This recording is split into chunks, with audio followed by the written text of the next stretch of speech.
Hey everyone, it's Scott Hansen from NFL Red Zone reminding you to watch Sports Ballers, the podcast that gets you caught up on everything Washington sports and beyond.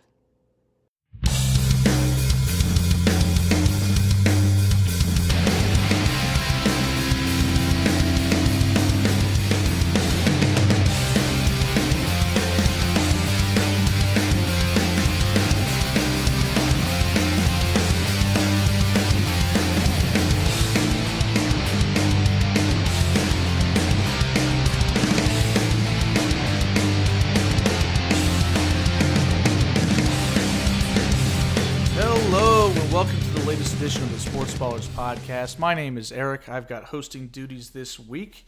We've got a little bit of NBA Finals to preview, and we've got some Major League Baseball updates. It's past Memorial Day. That's usually when we like to keep everyone apprised on what's going on in the show, and maybe a couple stories about some non-sports related topics when, two of us had some fun this weekend while apparently everybody else was being boring, but we'll get to that a little bit later.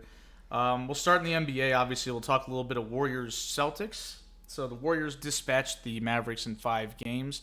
Not really a whole lot to say there. That happened, almost a week ago at this point. That series was pretty much over, before Game 5 even came around. And Game 5 was mostly a pretty boring affair. Golden State jumped out to a 25-point lead. Mavericks went on a little bit of a run late in the third to cut it to 10, but that's pretty much where it stayed at that point. And I don't think anybody really thought, Golden State's going to blow this game. I'm pretty sure they were going to hold on and advance to their 6th NBA Finals in 8 years. The first team to do that since Michael Jordan's Chicago Bulls.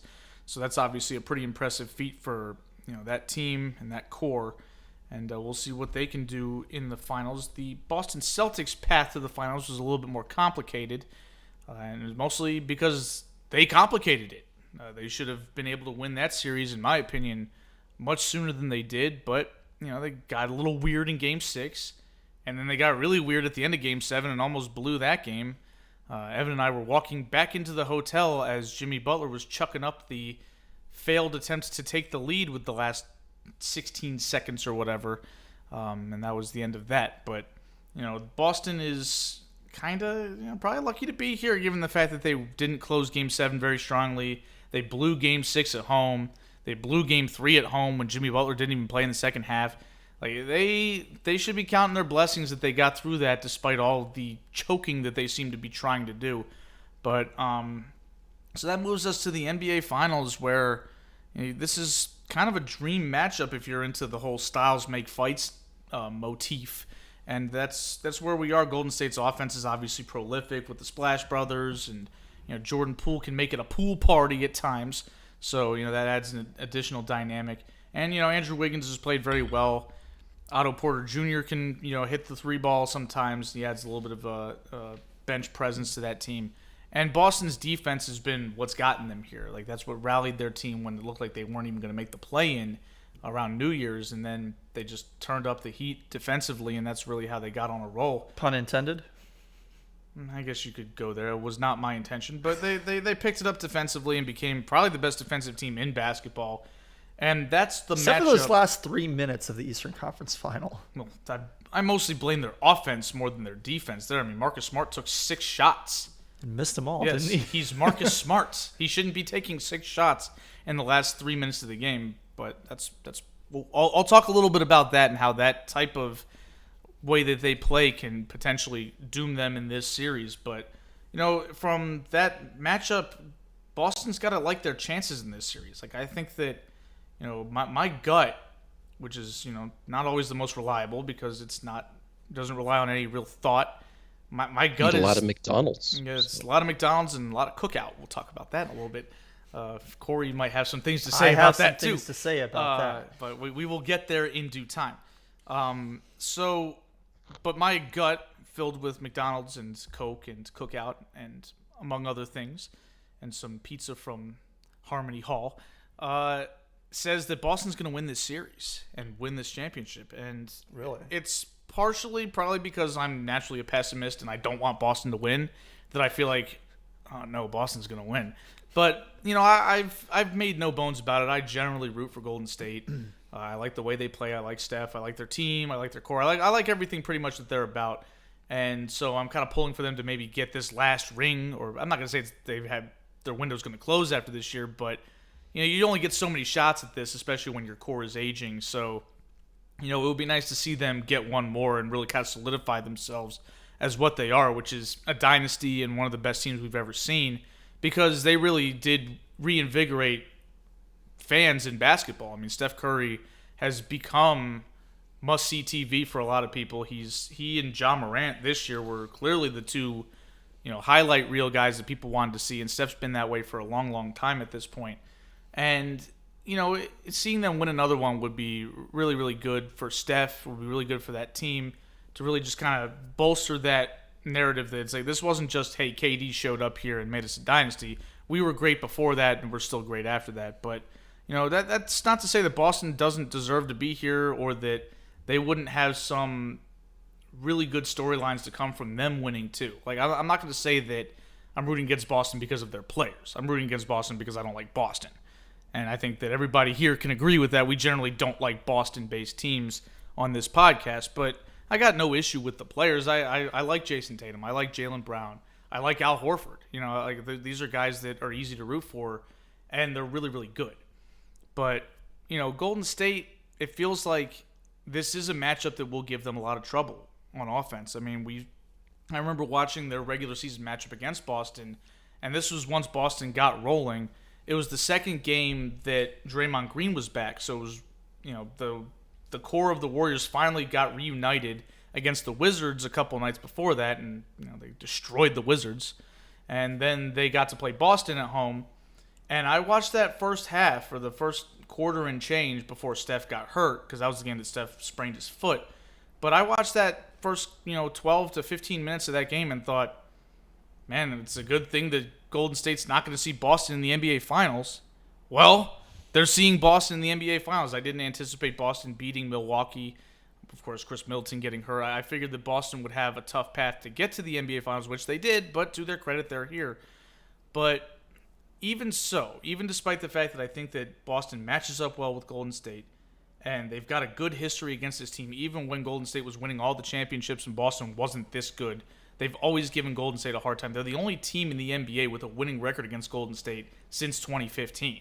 So, wow. That's regular season basketball, and that's obviously a smaller sample size, and it doesn't mean anything in a playoff series. But still, that's a lot of success against a really good team in that time frame. Yeah, and the point is that there's tape of Boston giving Golden State all it can handle, and this is not as good of a Golden State team as some of those previous teams were. And this is a better Boston team than those previous Boston teams were. So, from that standpoint, there is a really good chance that Boston will win this series.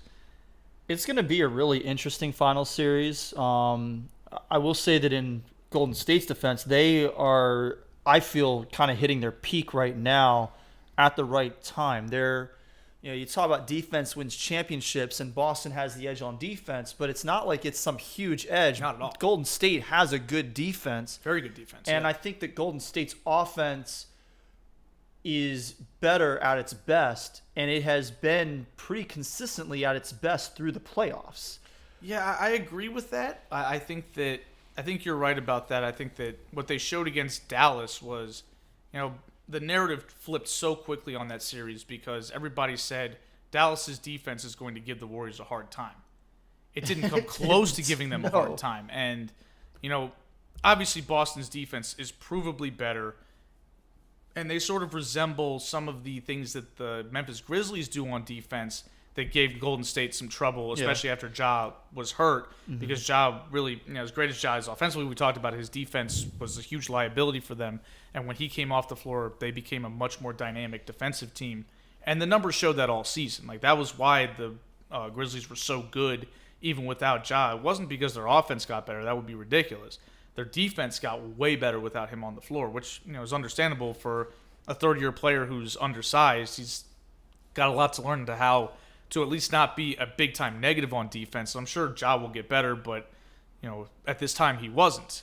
So the difference with the Celtics is they don't have anybody like that you can really pick on defensively.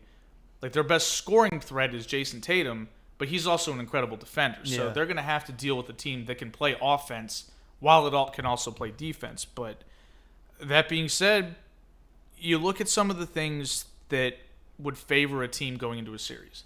Golden State is deeper. They probably have 9 guys that they trust to put on the court in this finals, whereas Boston has 7. And that's assuming everybody's healthy. Right. And then you Which look might at... be a big assumption Yes, considering their health over the course of this playoffs. So Golden State has the edge on depth. Golden State has the edge on health. Marcus Smart sprained his ankle against the Heat. Yep. The Time Lord has been in and out of the lineup, and he is a huge part of what they do defensively. And he's going to have to be a big contributor to stop this Warriors offense from getting to the rim. And he's been compromised. He barely played in Game 7. He looked like he aggravated his knee injury further.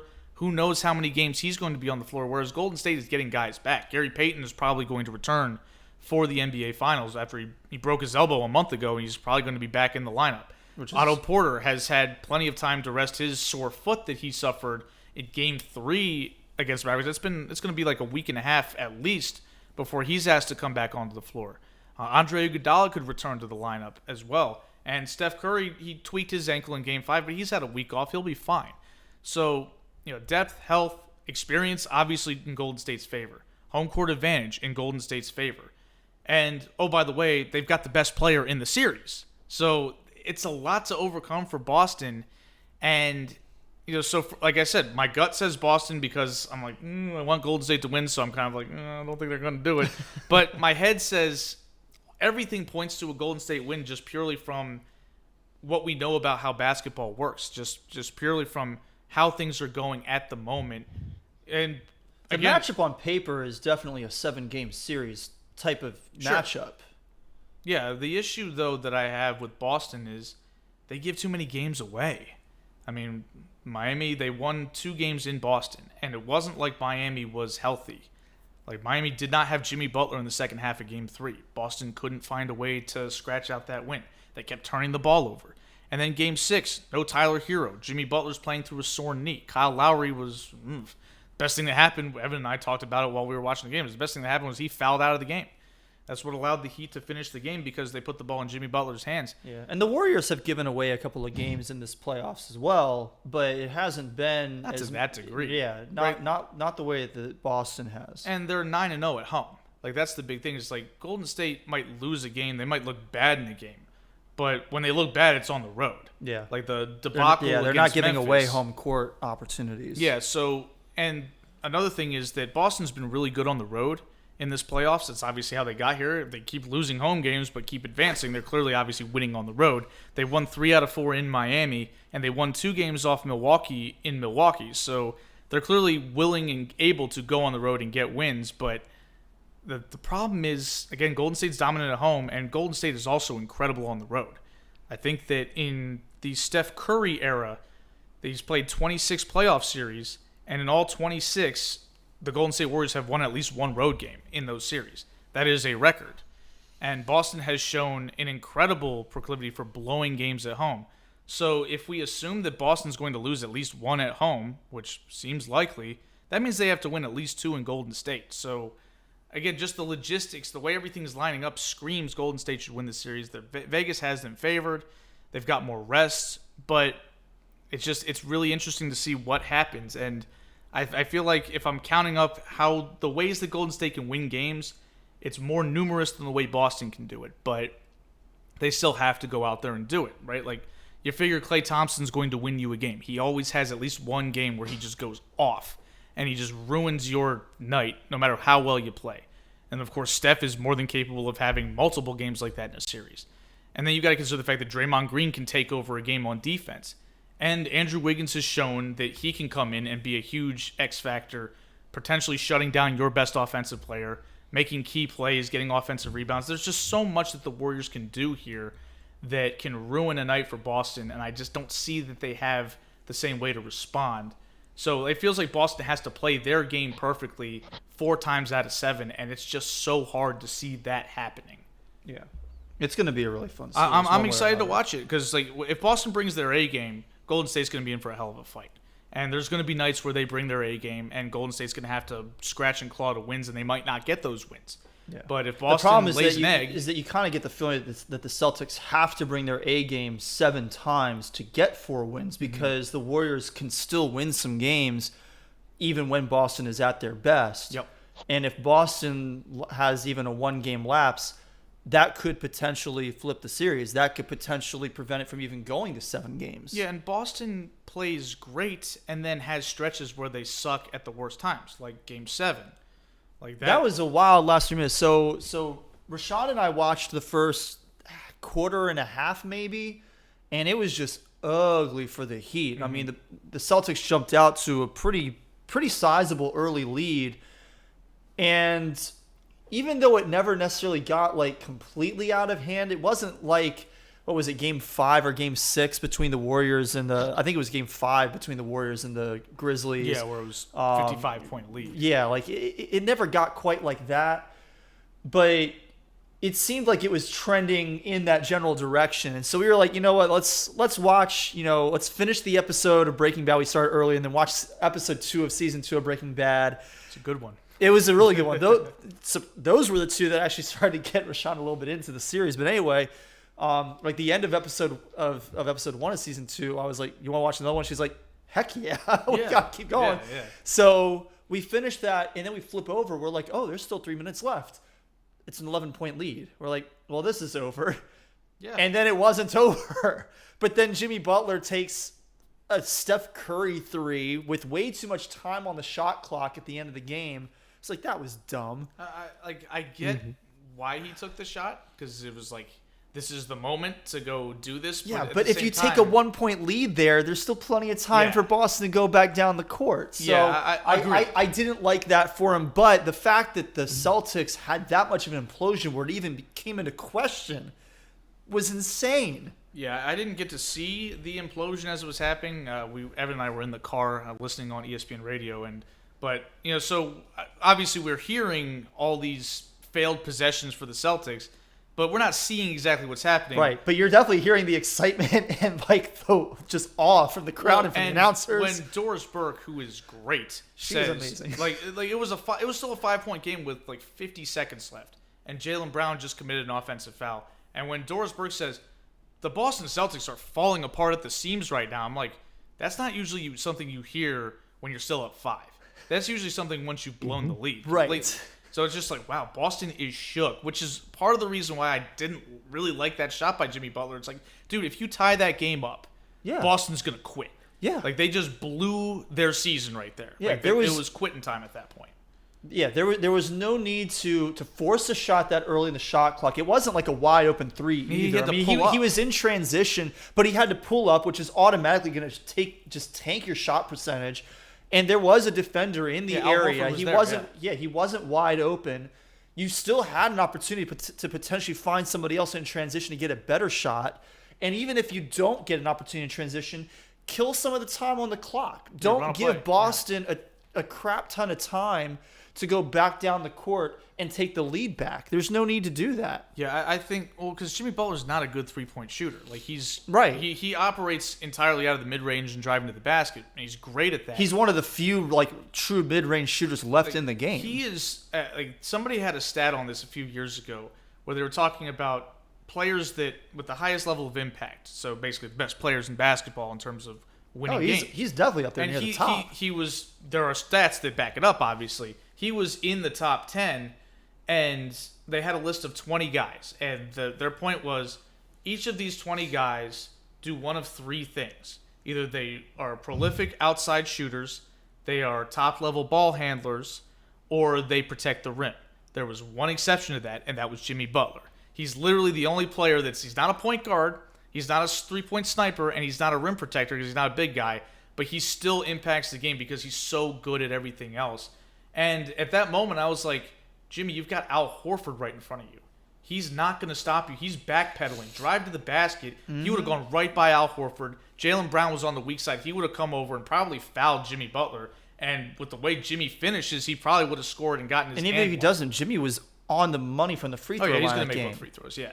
And so I was just looking at that, and I was like, sometimes it's not always about getting ahead. Like, tying the game there. Like, I'm a firm believer. Like, I constantly yell at the TV when the team I'm rooting for, I'm just like, please, you're down 1, you're down 2, get a lead, because teams just something happens when they're behind. They're like, wow, there's an urgency there that can either break you or spur you on.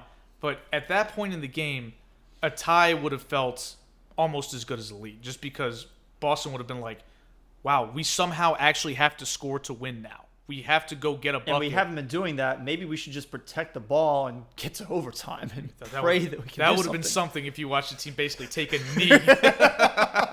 Just like, hey, we're just gonna get to overtime. But yeah, like Peyton Manning in the divisional playoffs against the Ravens. That was just take a knee to go to overtime. That's only aged so much worse. Like, it was a terrible decision at the time. Like, everybody that watched that said, I can't believe they did that. After watching Patrick Mahomes do it in 13 seconds and other players do it in 30 or 25 seconds, you're just like, you had Peyton Manning in this offense. And 2 timeouts, I want to say. You only needed a field goal. Like, the game was tied. But and you're in Denver. You can kick the ball a mile there. And they took a seat. But, the strangest thing for me in this NBA game was, like, I felt like when we got out of your car, the Celtics were up by 11. And then, like, when we parked in the parking lot at the hotel, the Celtics were up by 11. When we get to the hotel lobby, like 20 seconds later, we see on the TV in there that the Celtics are up by 2 and the Heat have the ball. Yeah. Like, what happened? They, like you said, Doris Burke said, they completely imploded. So, like, that I don't think that bears well for going up against a better team. Yeah, and that's sort of like, Boston is such an impressive team as far as what they've been able to do, obviously defensively, and they've got some offensive firepower. They've got Jason Tatum. We could talk about him all day. Jaylen Brown is an excellent shooter, and he can drive to the basket. But this is sort of what happens when you don't have a legitimately great ball handler. Like, Marcus Smart is the team's point guard, but he's out there because of his defense. And Jason Tatum, as great as he is as a scorer, he's not a primary ball handler.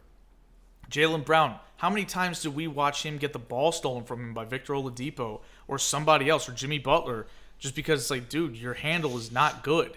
You're just getting ripped every time. And so that's what worries me a bit for those guys, especially with Gary Payton coming back. Like, Gary Payton, it's unbelievable how well something like playing defense passes down with your DNA. Yeah. Because it's just like, how are you this good at this? He's a savant defensively. If you had a chance to watch Gary Payton at all during the regular season, he was taking the ball from Chris Paul. He was taking it from John Morant. Yeah, he looks like his father. Like, I remember watching Gary Payton Sr. with the Supersonics. Yeah. And he was a great defender. Yeah, so, like, it begged a couple of questions. It was like, one, how are you this good at this? And he's actually more athletic than his dad. Like, he can jump out of the gym. And 2, how the hell haven't you had a rotation spot on a good team for the last 5 years? He was in the G League bouncing around. He was with the Wizards for a little while. I didn't even know he was on the team. And now he's a key rotation piece. He was starting in the Western Conference semifinals exclusively to shut down John Morant, and he was doing the job damn well until Dillon Brooks knocked him out of the game with a flagrant 2 foul. So dirty play. Like, imagine if Gary Payton can do that and befuddle elite point guards like John Morant, like Chris Paul. Yeah, Marcus Smart is not going to stand a chance. Or what happens if he's gets switched on to Jaylen Brown, who can't hold on to the ball at all? That's going to be Rip City. And the one thing that Boston can't have is, if they want to win this series, they have to cut down on the turnovers. We talk about Golden State's turnover problems, but Golden State's turnover problems are, a drawback of their system. It's a high-octane passing offense. When you pass the ball, you're more likely to have more turnovers, because that's how often, people steal the ball when it's in the middle of the air sometimes. So you take the good passing and the assists and the open shots with the turnovers. Boston just loses the ball. Like, there's no high risk, high reward here. It's high risk, nothing. Just, hey, we lost it while dribbling. That doesn't do anybody any good. And if Boston has to play in transition against this team where they can't set their defense and it's going to be off to the races with Steph and Clay, spacing out, and somebody like Andrew Wiggins or Draymond Green coming down the floor with the ball, they're not going to stand a chance. Like, they're going to get run out of the gym. So they've got to clean that up. And unfortunately for them, they're playing a team that's really, really good at forcing turnovers, just like they are. So, like, I'm expecting some of these games to be really, really ugly, rock fight type of games. But, if there's ever an opportunity to cash in on transition opportunities, Golden State is one of the best in the league. So, really, I feel like Boston's offense is going to be the liability in this series that might cost them this title because, if you can't, Golden State off live ball stops is unbelievable. Their offense picks up 10 points per 100 possessions in that stretch, and Boston's not going to be able to do anything about that. All right, so I guess that probably exhausts the NBA Finals coverage. We're obviously going to know a lot more about this come next week. There'll be 2 games played, I believe, because they're actually spacing these things out quite a bit. Game 1 is on Thursday and then Sunday is Game 2. So, and then Game 3 would be on Wednesday the next week. No, I think Tuesday. Don't they play Tuesday, Thursday, Sunday usually for the finals? I don't know. I think that's how it works. I just assumed that there would be 3 days between Game 2 and 3 because they're traveling to Boston. Oh, so I thought there was a 2-day break between 3 and 4. Could be. But I thought it had been Tuesday, Thursday, Sunday for a while, but maybe not. Regardless, yeah, we'll see. We'll play a couple of games by our next one. Y'all don't know. It goes Thursday, Sunday, Wednesday, Friday, Monday. Okay. So interesting. For the first 5. I believe I had that, but whatever, it doesn't matter. And just a quick note before we get off of that, the fact that these teams are getting additional rests, most games you get 2 full days off instead of the typical 1. There's talk about who that benefits because obviously Boston's beat up and they're tired and they played 7-game series. It helps Golden State a lot too because you think about Steph Curry. They're a little bit older. Yeah, he's 34. They have players who are a little bit older, and they can use that extra day. And Klay Thompson is a guy who's coming off of those 2 injuries, and we've seen that and recovery is finally time, starting to play well. Yeah, and his recovery time, even in the regular season, he had stretches where he played great, but it was the limited rest in the regular season where it's wow, he can't get anything on his shot. He's short on everything tonight. That could be alleviated, and if you've got a consistent Klay Thompson hitting threes, we're done. That's all there is to say about that. We're done. So, Boston better hope that Klay doesn't come out hot from multiple games, or else they're toast. So we'll move to Major League Baseball now. As I mentioned at the top of the show, we like to sort of do around the league type of stuff after Memorial Day weekend. It's not quite a third of the way through the season, but kind of similar timeline. Normally it would be if we had started on time, but lockout and things like that happened. But we'll start with the Orioles since, I'm hosting and, Cory, you'll have your turn. So the Orioles have won 3 out of 5 against Boston. They had a wraparound series. The scores were oftentimes very, very high. They won 12-8, lost 3-5, won 4-2, lost 2-12, and then won 10-0. So a lot of runs being put up by at least one team each game for the most part. The Orioles, we talked about this for the last couple of weeks. They're fun to watch sometimes. They're still not good, but they are watchable. They've got exciting young players, and not just Adley Rutschman. Austin Hayes is having a good year. Cedric Mullins has kind of been slumping a little bit, but we know that he's capable of being great. Ryan Mountcastle is developing into a really effective power hitter, and of course he got a 4-hit game yesterday. Yeah, and of course Adley Rutschman has, from what I've seen, I've been so impressed with him. I know he hasn't hit a home run yet. I'm not sure what his batting average is, but he looks like a guy. We talked about this. He looks like a guy who knows how to hit. He looks. Adley's batting 194. But again, regardless, he looks very comfortable at the plate for a guy who just got called up a week and a half ago. So you got to feel good about that. I think there was a stat that said one game he faced 11 fastballs and he made contact on all 11 of them. So you're not getting the ball by him. It's just a matter of getting the timing down, and that's going to come. But we know that he's going to be the real deal. So yeah, and like you said, Baltimore is definitely watchable right now. They're better than 8 teams in Major League Baseball. They're almost in the middle third of all of baseball right now. And they still got other guys that are going to come up eventually and probably make the team even better. So they're trending up, which is something that we obviously wanted to see this year.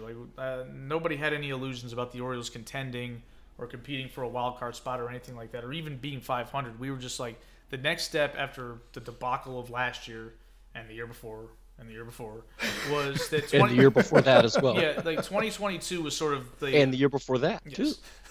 Like everybody with common sense in Orioles fandom, which is admittedly a disappointingly low percentage, knew that 2022 was the year where you would say, okay, this is where they got to start being interesting. They don't have to be good. They don't even have to be average. They just have to be interesting. And then we'll build on that from there.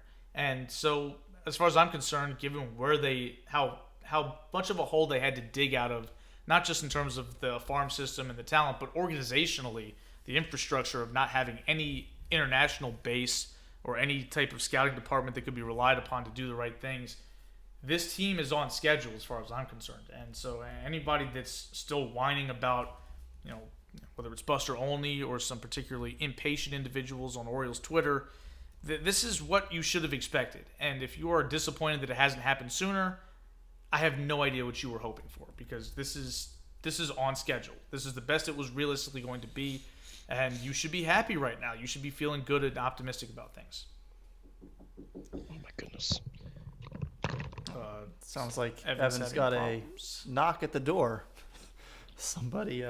Okay, well, I'll continue to read the notes. I was going to kick it to Evan for some of this stuff because Evan's just as much of an Orioles fan as I am, if not I think more. he's coming back. Okay, but I'll continue to read and I'll let Cory, Evan, have his say. So Cody Sedlock, not Josh Sedlock, made his Major Baseball debut. And it didn't go so well. He got lit up, and now he's back down in AAA. So we'll probably see him again at some point, but not the best start to his career, but that's okay. Grayson Rodriguez, the Orioles' number one pitching prospect, baseball's number one pitching prospect, I should be clear, earned International League Pitcher of the Week. And coming up on the Orioles schedule, we've got 3 games against the Mariners, 3 games against Cleveland, the Guardians, and 2 against the Cubbies. Those are 3 pretty bad teams. So the Orioles could win some of those games. I'm not. The Orioles are also pretty bad. Yes, like what I'm saying is that they're not going to go 0-8 or I hope not. Knock on wood there. Well, knock on wood. They're not off to a good start. It is currently Seattle 7, Boston 0 in the 3rd inning. Boston 0. Wait, Boston or Baltimore? Or Baltimore 0. Oh, Baltimore 0. So Yeah. okay. So the Seahawks are up 7 on the Forget Ravens. which city you're a fan of there for a second, Evan? Y'all were talking. We were That talking knock about at the Boston, door really Boston, shook you Boston up. so much. Yeah. Well, regardless, we're hoping the Orioles will have a decent stretch against those teams, even if tonight looks like a bad start.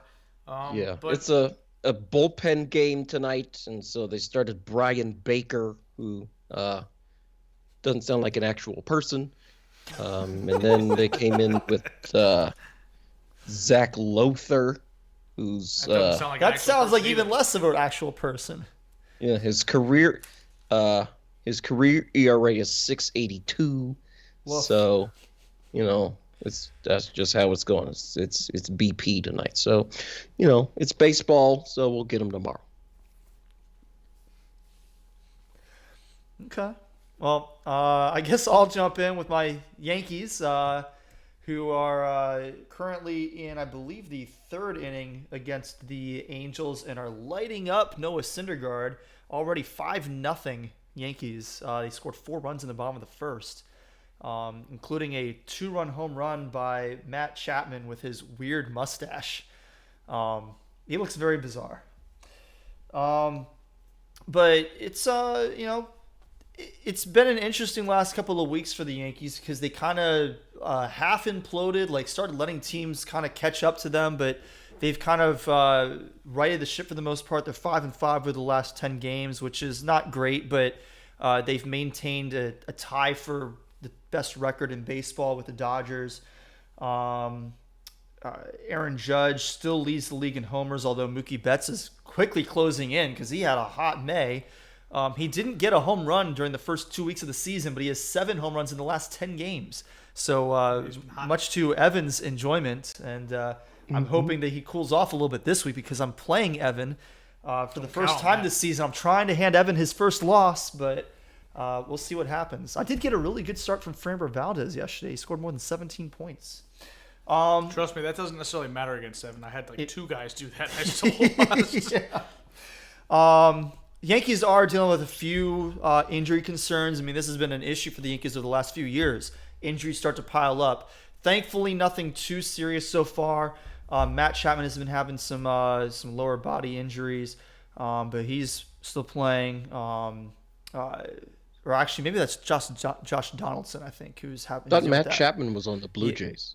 No, Matt Chapman's with the Yankees now. Oh, I'm sorry. I'm mixing people up. I think it's Donaldson who is dealing with the lower body injuries. Chapman is with the Blue Jays, and Matt Carpenter hit the home run today.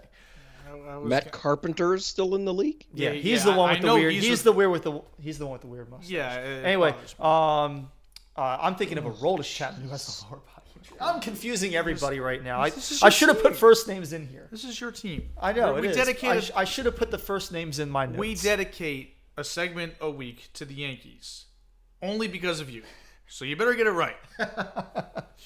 Aroldis Chapman is dealing with some lower body injuries. The good news is that he's still been able to work out the upper body. So hopefully, whenever the ankle is right, or the Achilles is right, he will be able to get right back out there. But right now, we don't have a timetable. Giancarlo Stanton has some ankle inflammation. Josh Donaldson has some shoulder inflammation. But none of those injuries figure to be long term, and everybody else in the IL it doesn't matter. They're not real players anyway. Question for you, Cory. Who is going to be closing games for the Yankees when Chapman is out? So lately, I think it's been Clay. Clay Holmes. Yes, Clay Holmes. He's been pitching really well this season. Okay. So I mean, he's been very consistent. I think Andrew has him on his fantasy team. Okay. I have him in another league. Yeah. Slide Nestor Cortez is still pitching really well for the Yankees. He went 8 innings last game out, only allowed 1 run. And he's gone at least 7 innings in 3 of his last 4 starts, which is nice because that's not something that Yankees managers have really allowed their pitchers to do over the last several years. I mean, it kind of started with why am I blanking on his name? He's now the manager of the Phillies. Girardi? Yes, thank you. It started with Girardi, like not letting anybody go beyond 6 innings. It didn't matter if you had only thrown 72 pitches. If you'd gone 6 innings, you were out. And it infuriated me. I mean, if you're only throwing 72 pitches, you probably only faced them twice. You're probably throwing like a no-hitter at this point. I agree with your sentiment entirely.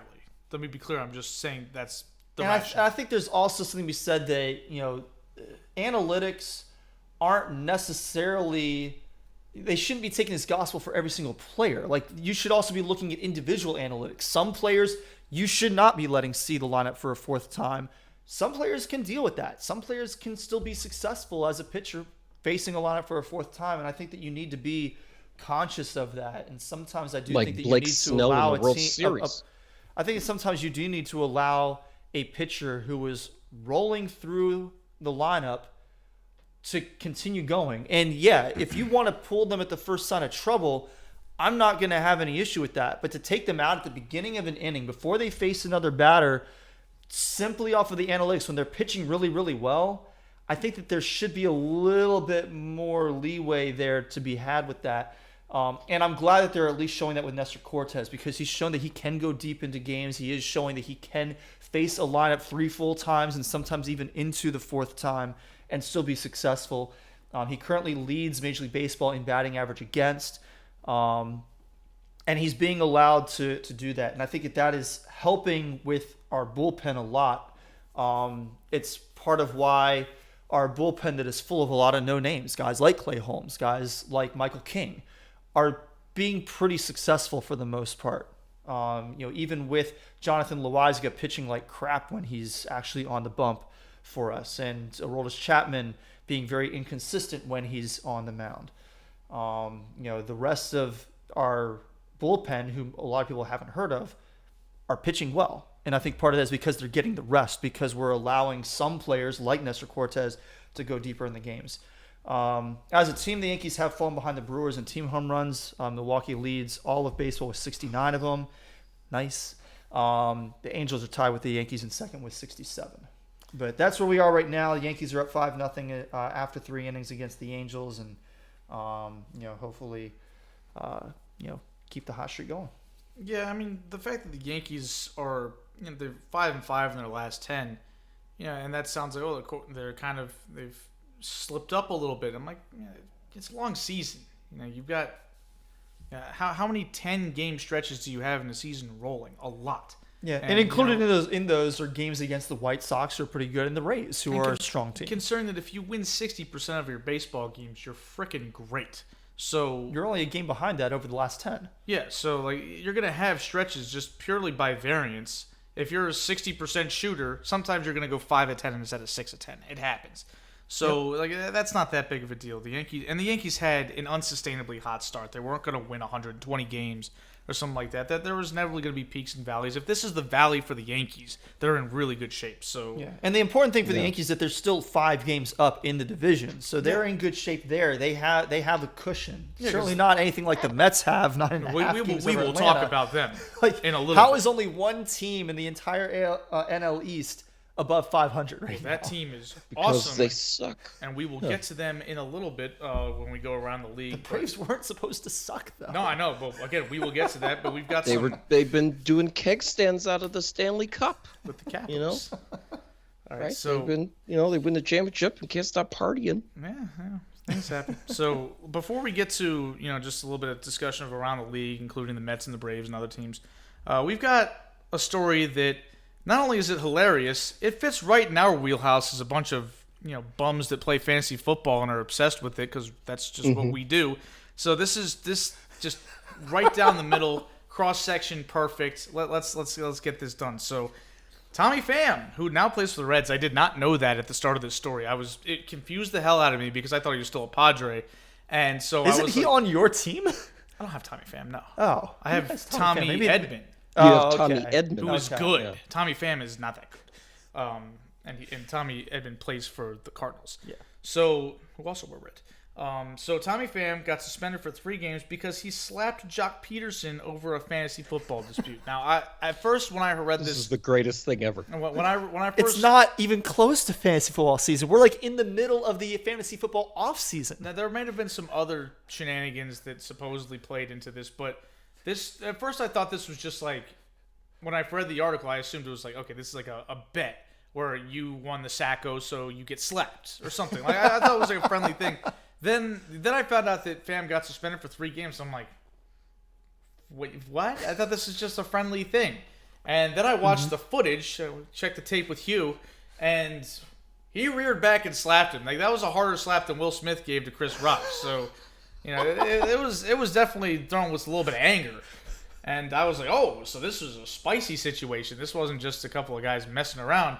Well, so apparently, and again, we're going to mediate this as fantasy football players and co-commissioners, and Evan was what was Evan's title this season? Assistant to the commissioner. Assistant to the commissioner. And Evan is a commissioner in at least 2 or 3 leagues? Two leagues, yeah. So Evan's got an understanding of how rules and regulations go in fantasy football. We're all seasoned vets in that regard. Mm-hmm. So apparently Jock Pederson was stashing players on the injured reserve, which I don't understand why that's a problem. If you have an injured reserve, that's what it's there for. You can't add a player to the injured reserve if they are not eligible for it. And you can't add somebody if you have an ineligible player still on it. Right. So that's how virtually every platform works, and that's honestly how I argue it should work on every platform. That's how a sensible that's the if you want to leave a healthy Saquon Barkley on your injured reserve for some reason, Go ahead. You're not going to get any benefit from it, and you can't add anybody else while he's still on there. So it was worth who it for are you me really in my hurting? That is an incredible who are you really hurting? Example right there. Yeah. If you're hurting anybody, it's yourself, because you literally can't hurt anybody else with that. Yeah. So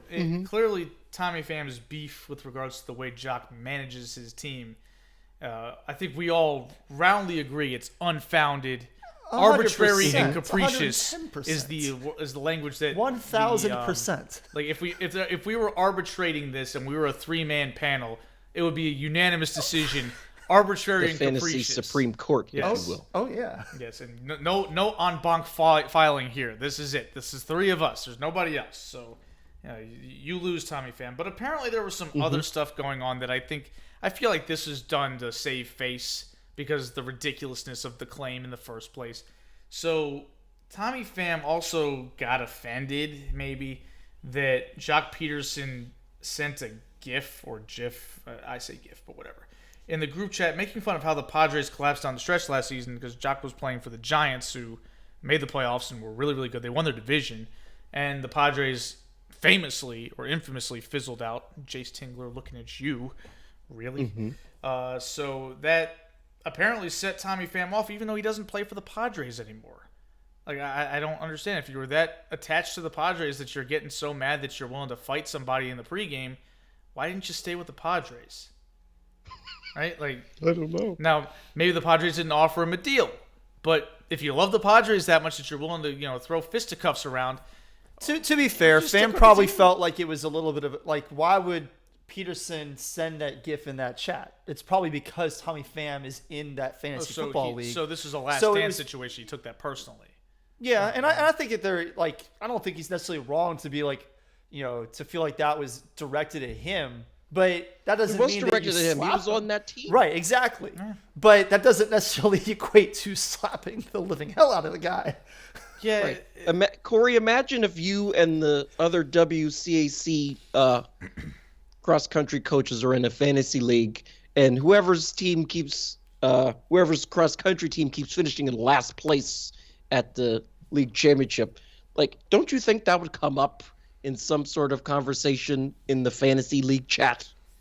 Right. Potentially. I mean, it's a little bit different when you're talking about high school sports because some teams, regularly finish last simply because they don't necessarily have the same pool of players, especially when you're talking about Catholic schools, where some Catholic schools don't put much focus in athletics. They're, more focused in academics or in music or in art or whatever. Or they're super focused in football and don't really care about their cross-country team, or they're just not in a distance running hotbed.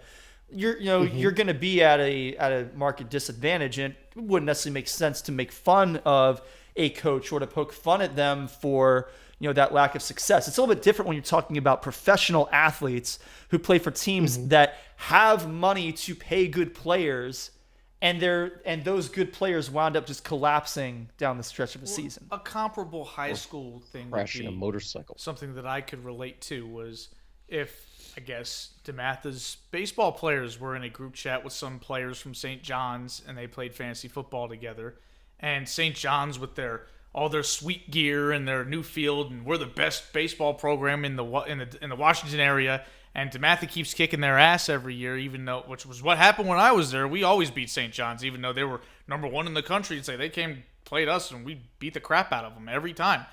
If I was in a chat like that and I was going to say, hey, Jeff Flax, y'all suck, and I make fun of him, and then we show up and we're warming up and he comes over and slaps me in the face, I'd be like, no, you don't get to pull that. You guys love to puff your chests out about how great you are, which is sort of like the Padres. Remember, they were supposed to be the team that was going to challenge the big bad Dodgers, and they underwhelmed everybody. If you want to be mad, hit a home run off of me.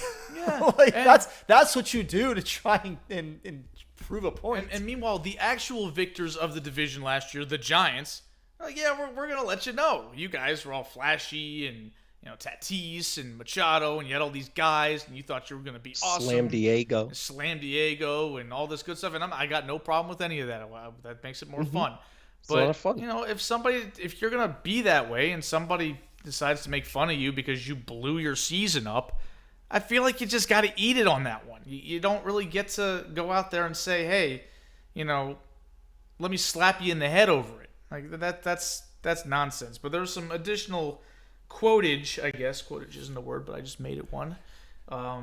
So Pham apparently was suspended for inappropriate conduct and also fined. We just kind of talked about that. Pham had confronted and smacked Pederson, warming with the outfield. Yep, all that, yada, yada. There were some other quotes from Pham, though, where he said some ish I don't condone. I had to address it. It was regarding my former team, the Padres. I didn't like that, and I didn't like the sketchy-ish going on in the fantasy. Who talks like that? What is this? I don't know. The fantasy. It's either fantasy or fantasy football. Or the fantasy league. Yeah, whatever, but not the fantasy. What? We had too much money on the line, so I look at it like there's a code. Wait. If there's money on the line, there is no code.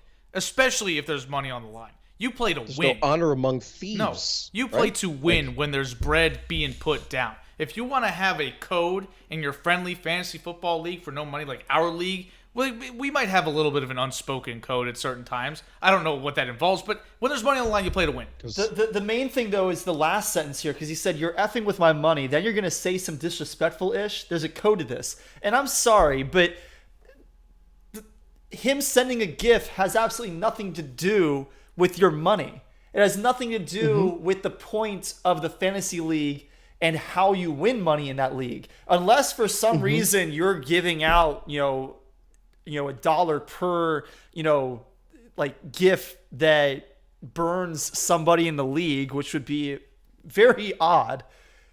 What does that have to do with anything? Nothing. And why does Jock Pederson have to care about Tommy Pham's money when Jock Pederson is also trying to win Tommy Pham's money? The whole point is he's trying to mess with your money.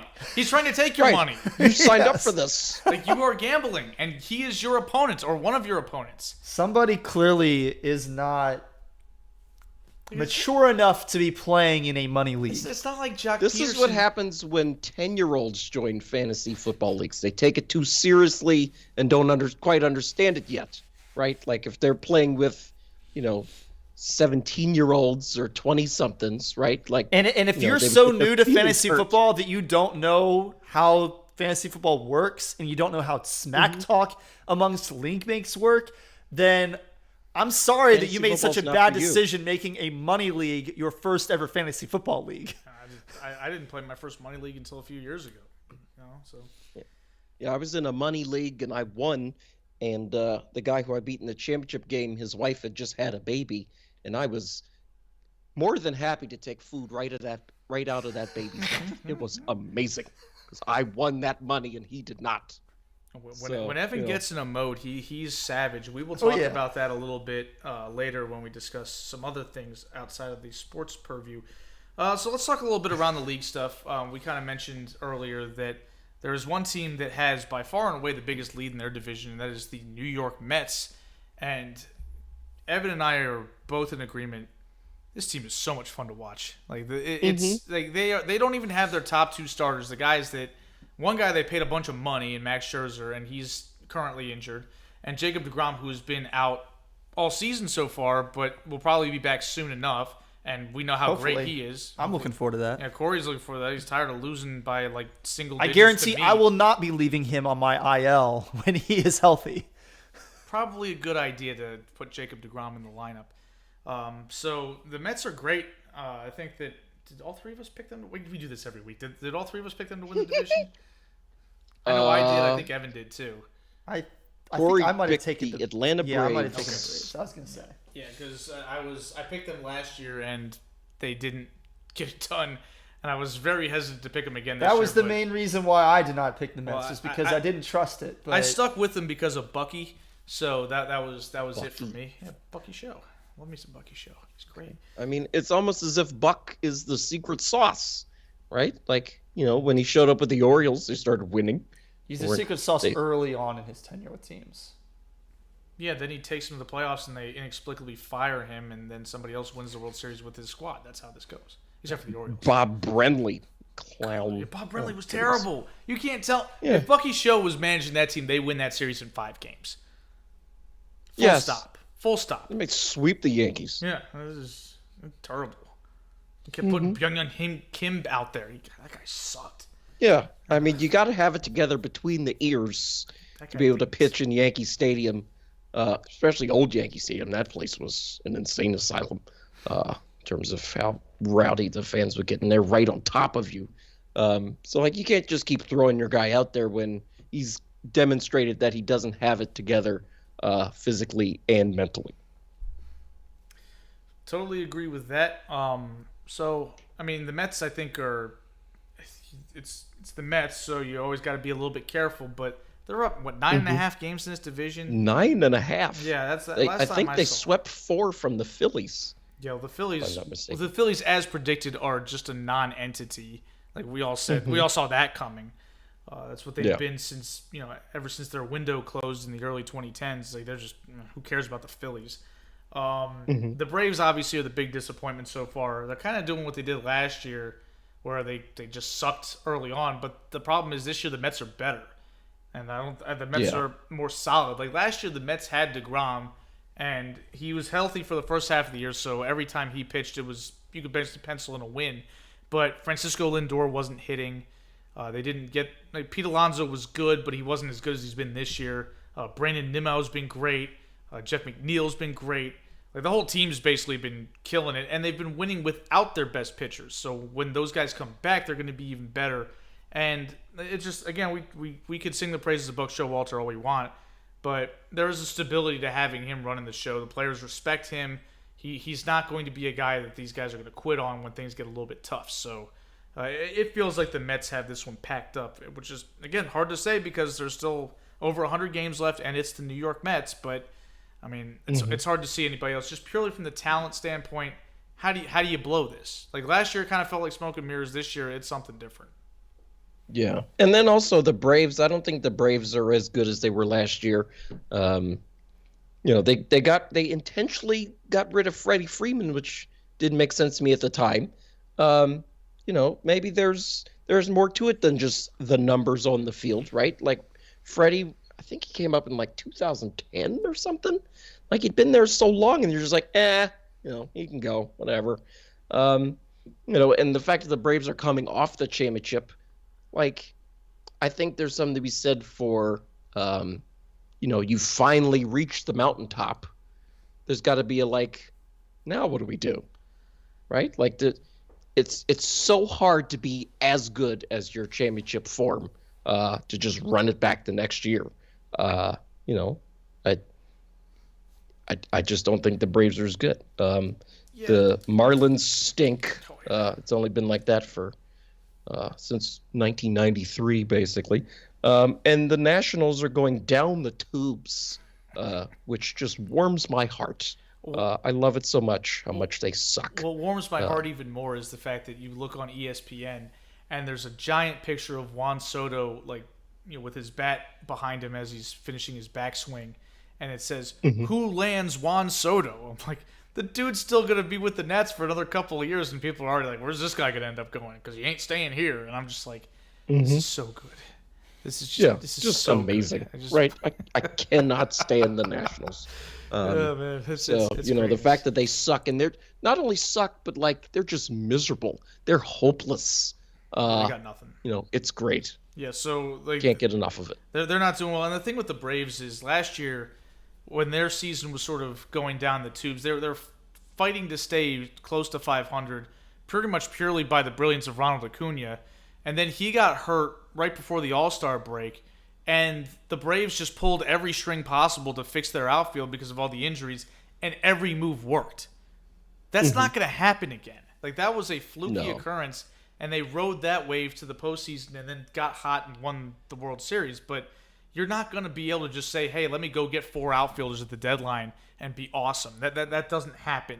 And you don't have the chips to do it anymore. You've already exhausted that option, and you got lucky that it worked the first time.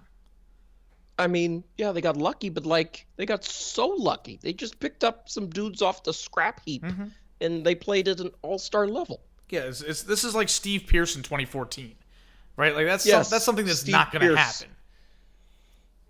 Did Steve Pearce play for all 5 AL East teams? I think he did. Maybe joining Kelly Johnson and I think somebody else. Oh, jeez. Okay, well, we're getting down the rabbit hole of unimpressive players. Let's talk a little NL Central.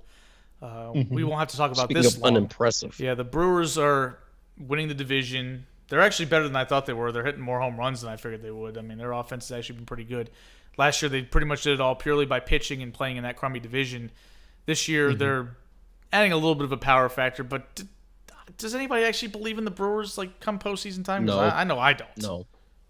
I have questions They're going to about lose their wild card series to whoever doesn't win the West. I'm telling you that right now. That's going to happen.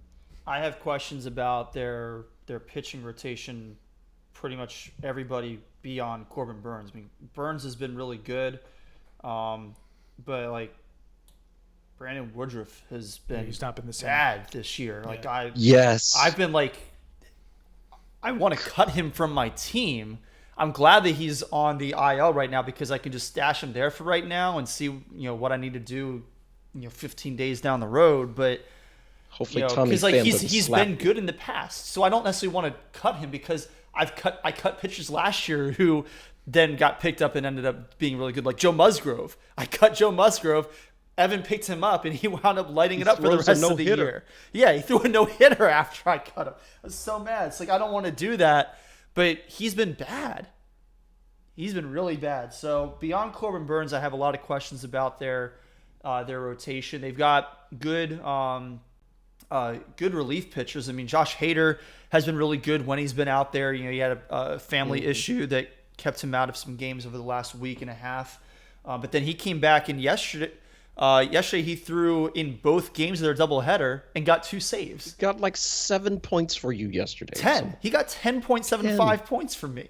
Like, when have you ever heard of a closer getting 2 saves in one day? That doesn't happen. Not that you have very many opportunities for that to happen, but even when it does, you usually have somebody else come in. Even like last year, I think the Yankees had a couple of double headers where they were in that situation, and Chapman would get one, and then Loaiza would get the other one. Yeah, like normally if my guy goes out and gets a save, I assume he's not even going to pitch the next day, let alone in the same day, like a few hours later. Right. That's pretty impressive. But Josh Hader is that dude. Like, he's legit. Yeah, probably and they've got another guy, and I'm forgetting his name, who usually is like their setup guy. And I think the guy that broke his hand last year by punching a wall or something. I don't remember. Maybe I think he's on Andrew's team. Because he was supposed to be a big piece of their bullpen in the playoffs, and he wasn't because he didn't have a functioning hand. Kind of hard to pitch without that. He was on Andrew's team at least. Maybe he's not anymore, but I forget his name. But he's been really good. Okay.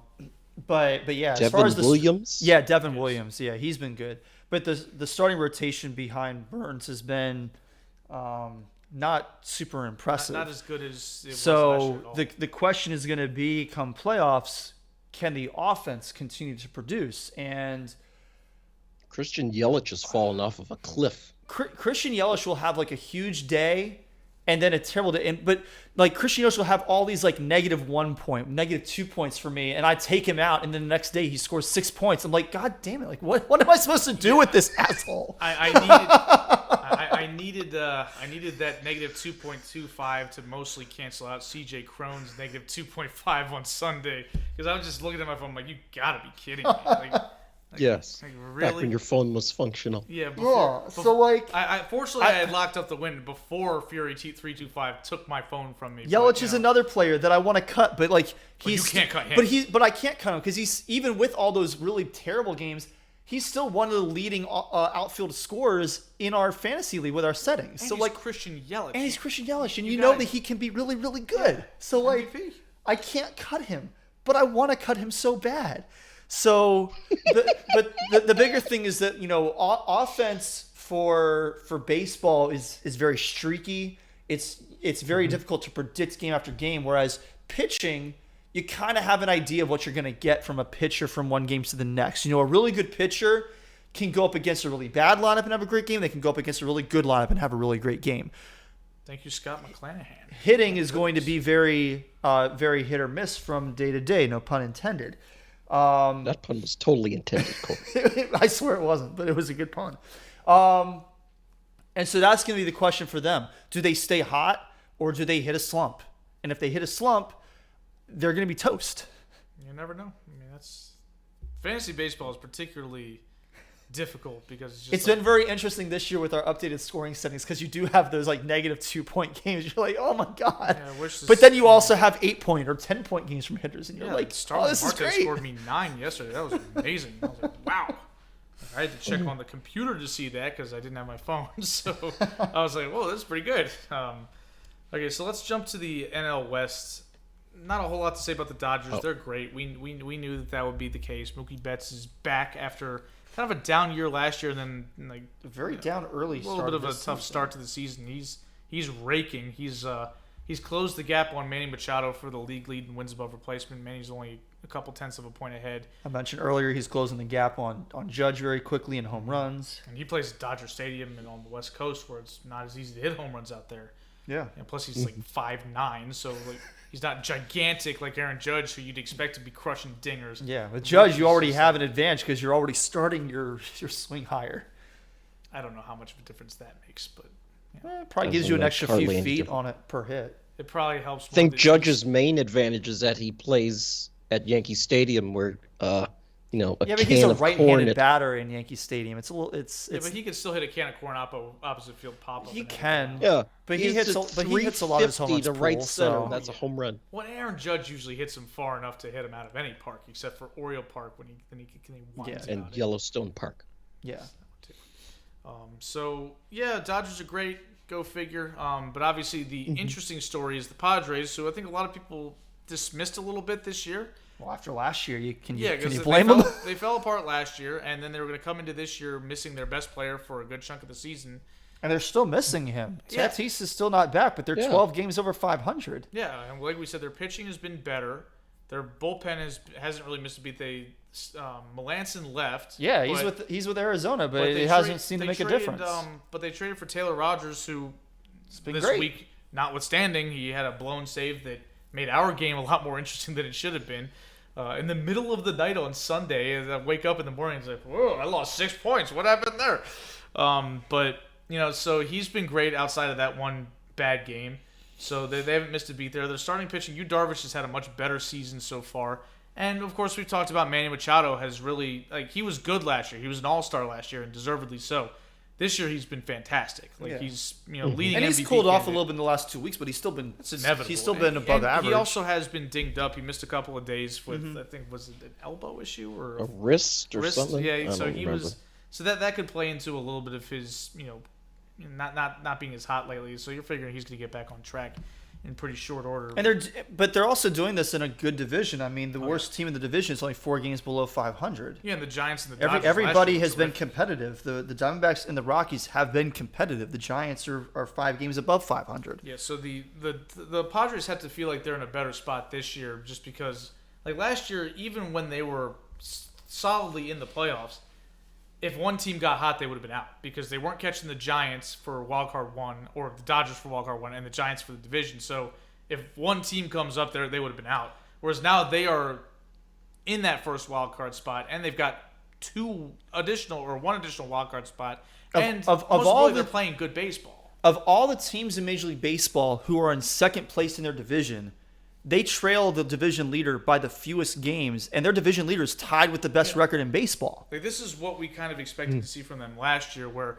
we didn't think that they were going to beat out the Dodgers for the division just because the Dodgers had so much talent, but we figured that they would look like the second best team in the National League.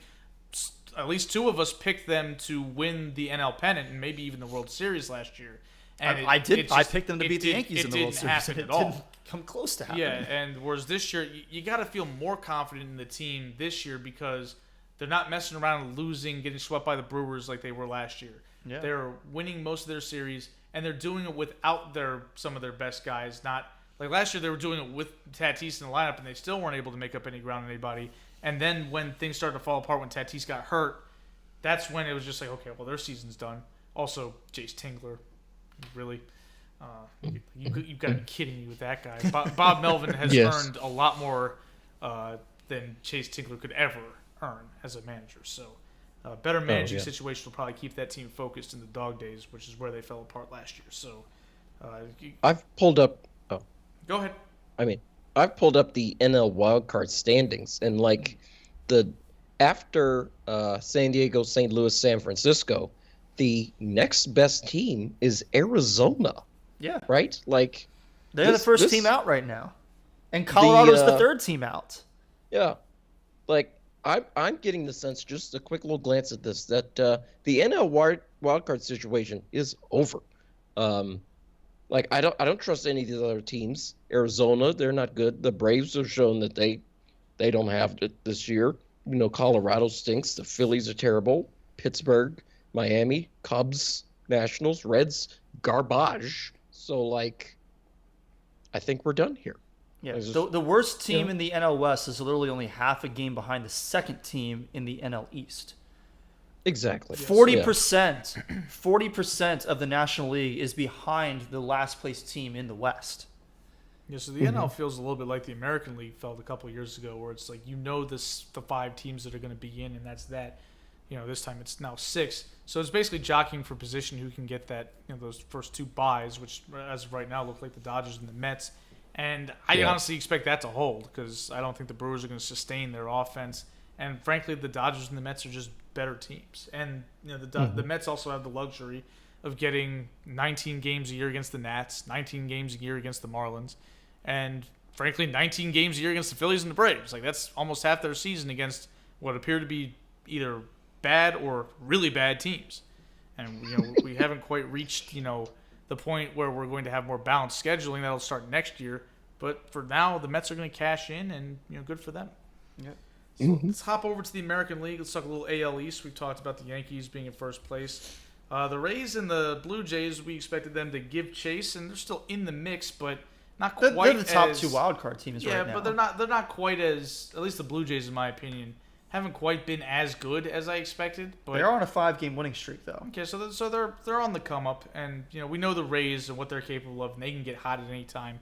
So while the Yankees do have as comfortable a lead as you can with 100 games left, 100 or more, it feels like this division is still doable for somebody if the Yankees have an injury. If Aaron Judge goes on IL, not that I'm wishing that to happen or anything, but we know that it's happened sometimes. Mm-hmm. Stanton is currently injured. I don't love that, but the Yankees clearly are the best team as of right now, and I think that when you come to Memorial Day and the Yankees had that record, you're just like, they're good. Okay, we had fun last year when they were underachieving. We kind of pushed them to the side because we're like, they never live up to the hype. And now they're living up to the hype or exceeding the hype because it kind of got to a dull roar. And these other teams are definitely still in the mix, though, and I don't want to sleep on them by any means.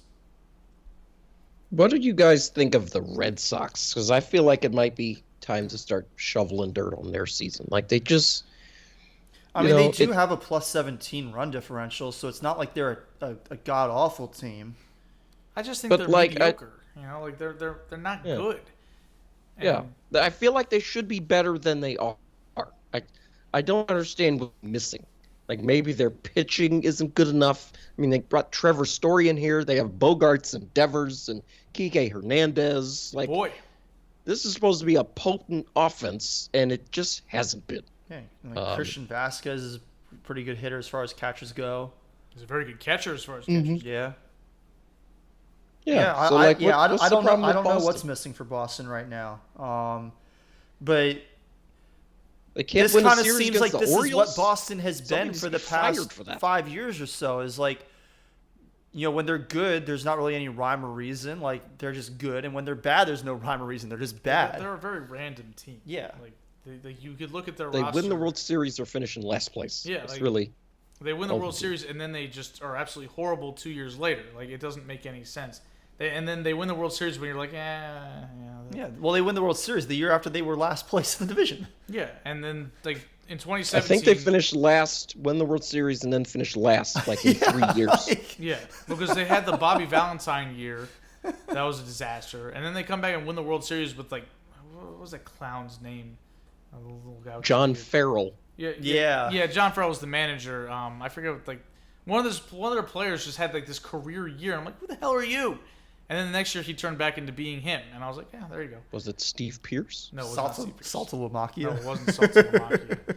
I always just loved the way his name wrapped around his jersey. He may as well just made a circle around the number. The Rangers messed it up. They didn't quite get the math right on it, and he had like 4 or 5 letters dangling. It was off center. It was like on his shoulder, coming around the front. There's no wonder he couldn't throw the ball back to the pitcher.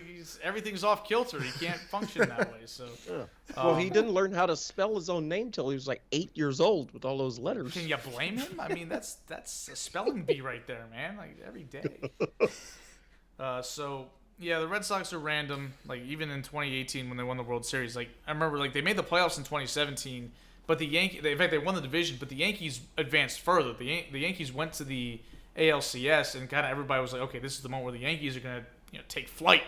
Like this core is going to take over in the division. And then suddenly the Red Sox win 108 games and win the World Series. Like, okay, I guess that's a thing now. And then they got rid of Mookie Betts for whatever reason, and financial flexibility. Everybody at this table is thrilled that Mookie Betts is no longer in Boston. Oh my God. So yeah, Red Sox don't really believe in them, and of course we've talked enough about the Orioles. Let's talk about the AL Central and what is going on with the Minnesota Twins. Yes, where did they come from? The basement. They sucked last year, and we kind of wrote them off, and now they're winning the division because what the hell happened to the White Sox? Where are you at? 500. I think the White Sox are sleepwalking. I feel like the White Sox just assumed they'd win this division by default. And I mean, so did we all, but y'all still got to play the games. That's why they play them. Yeah. So I'm still confident the White Sox are going to win this division. I mean, wasn't the Twins' best pitcher Jake Odorizzi, and he's out with something? I don't think I could name a single player on the Twins except for Jorge Polanco. Oh, Miguel Sano. Oh, I didn't know he was on the Twins. Yeah, Miguel Sano. Byron Buxton. Oh, is Buxton with them? Okay, I know who Byron Buxton is at least. Yeah, but they were really good a couple years ago because they hit a bunch of home runs. And I mean, who's hitting the home runs for this team? Nobody. Who's pitching for this team? Nobody. It's like, well, what's going on? Yeah, Twins ranked 10th in home runs right now. In the American League? No, in all of baseball.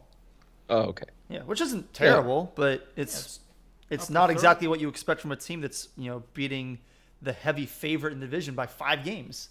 Well, the division we thought the Twins would suck and be one of 4 bad teams in the division for the White Sox to beat up on. Yeah, the White Sox aren't really doing it. No, they're not. So AL West, this is going sort of as we figured, except for the Angels. The Angels are playing better than we expected. No, it's going as we figured too. Well, the Angels are playing better than we expected only because the Angels haven't really played up to our expectations ever. Oh, well, I see the Angels have a big L5 in the streak column. Yeah, well, that's about to be an L6 the way that tonight is going. Yankees are up 5-0 still. So they're going to go right back to what they usually do, where they've got Shohei and Trout doing amazing things every night, and they're still losing 8-3. So that's a shame. Yeah.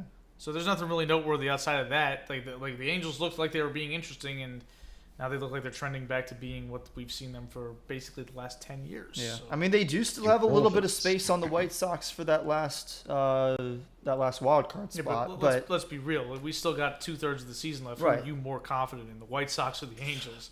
Probably. I feel like the Angels' best shot to grab a wild card is if the Twins fall back to earth, which is what we kind of expect. Probably. That's probably true. So that kind of does it for the baseball talk. We'll probably keep you updated if there are any more slap fights in the outfield or any other shenanigans. So a quick update with our fantasy baseball league. Everybody is mediocre except for Evan. I mean, let's be real. Nobody else is more than 1 game above 500. Yeah, you're the 3-4 or 4-3, or maybe or 2-5. Yeah. Whereas Evan is 7-0. Yeah, so hopefully 7-1 after this week. We'll see. I'm crossing my fingers, but I'm not holding my breath. I wouldn't hold. None of my pitchers ever pitch. So frustrating. But then you pick all my pitchers. Then you pick up Pablo Sandoval off the waiver wire, and suddenly he turns into Cy Young. I'm like, what? Wilson Contreras has 3.75 points on your bench today. Who dropped him? Sean. Why? I don't know. Why? He has 3.75 points on Evan's bench today, and Adley Rutschman has -1. I have too many catchers. I can't figure out which one is supposed to be playing. I have the same problem. I have the same problem between Will Smith and Tyler Stevenson. So far, I seem to have made the right decision. He'll have a golden sombrero one night and then hit 4 home runs the next night, and I'm like, I can't get it right. I've got Pham and I've got Sanchez, so I know who I'm playing. Martin Perez is off to a good start for me. Who the hell is Martin Perez? He's a Rangers pitcher. He's been crushing it this year. I wouldn't trust anybody on the Rangers. I normally wouldn't either, but he's been really good. Chris Woodward. Yeah. Chris Woodward. All right, Christian Yelich is Tim Anderson. Yeah. God damn it. Christian Yelich has negative? Really? He's What? he's at negative 0.5 right now. That's a shame. Oh. Which, I mean, that's basically 2 at bats. So, like, he could still get a hit. He can and still he'll get be negative okay. 2.25, Corey. Keep He hope could also alive do for that. another He awful has game. done that more than once. I know. It was of great assistance to me. So before we get to some off sports topics, let's talk a little NFL before we wrap the show up. We mentioned last week that Lamar Jackson hasn't signed a contract. John Harbaugh, I'm sorry, seemingly has. That's the last Jim too. Well, you ask him. Yeah, he seemingly has thrown his hands up and said, "Don't talk to me. I don't know anything. I don't know anything about the franchise not being at camp and not having a deal and whatever," which is great. So Lamar's still not at OTAs, and nobody has any idea what's going on. I don't know if Evan wants to add any more to this other than just frustration. There's nothing else to say. Okay, right? well Yeah, then- just frustration. So Where's Lamar? So one last tidbit on another not so great topic. A 23rd woman has joined the civil class action suit against Deshaun Watson for inappropriate conduct. We've discussed that quite a bit. So the interesting thing about this is, I mean, you kind of know what the talking points are going to be from Watson's defenders, which is like, why didn't she come forward sooner? And that all the age old bull crap that we're used to hearing from people who are upset that somebody didn't come forward sooner. And the reason that she has stepped forward now is because of last week's episode of Real Sports with Bryant Gumbel on HBO, where, and we talked a little bit about this, I think, last week, the 2 women who basically said that the massive contract that the Browns gave Watson was a slap in the face. Basically just a big old screw you to them and the 20 other women who had accused him of sexual misconduct during various massage sessions. And this particular woman had kind of gone back and forth on whether to sue him in the first place, whether to join the class action lawsuit. Like, she wasn't really sure what to do. But after seeing the bravery that those 2 women displayed, speaking up about the issue, plus the response from Watson and his camp basically continuing to say that he's done nothing wrong, and that he feels vindicated in that based on the fact that he has not been indicted,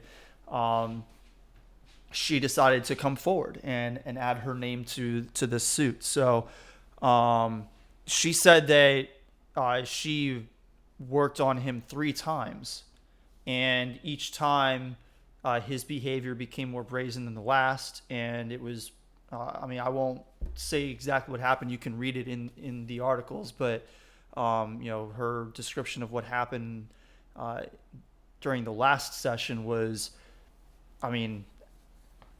inappropriate. Doesn't even begin to describe any of what any of the women have described happened to them, because it's so much worse than that. But it was about as bad as you could expect it to be.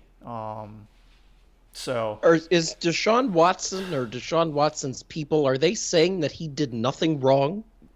Is that what they're saying? Position is? They are saying that any sexual contact that happened during these massage sessions was completely consensual, and that he did nothing wrong. That is what he and his camp have been claiming. But there's 23 women. Like, you're insulting our intelligence at this point, at the very least. I don't know about our audience, saying, but within this group, you're speaking to the choir, Evan. Yeah. What? 23 women now? Unbelievable.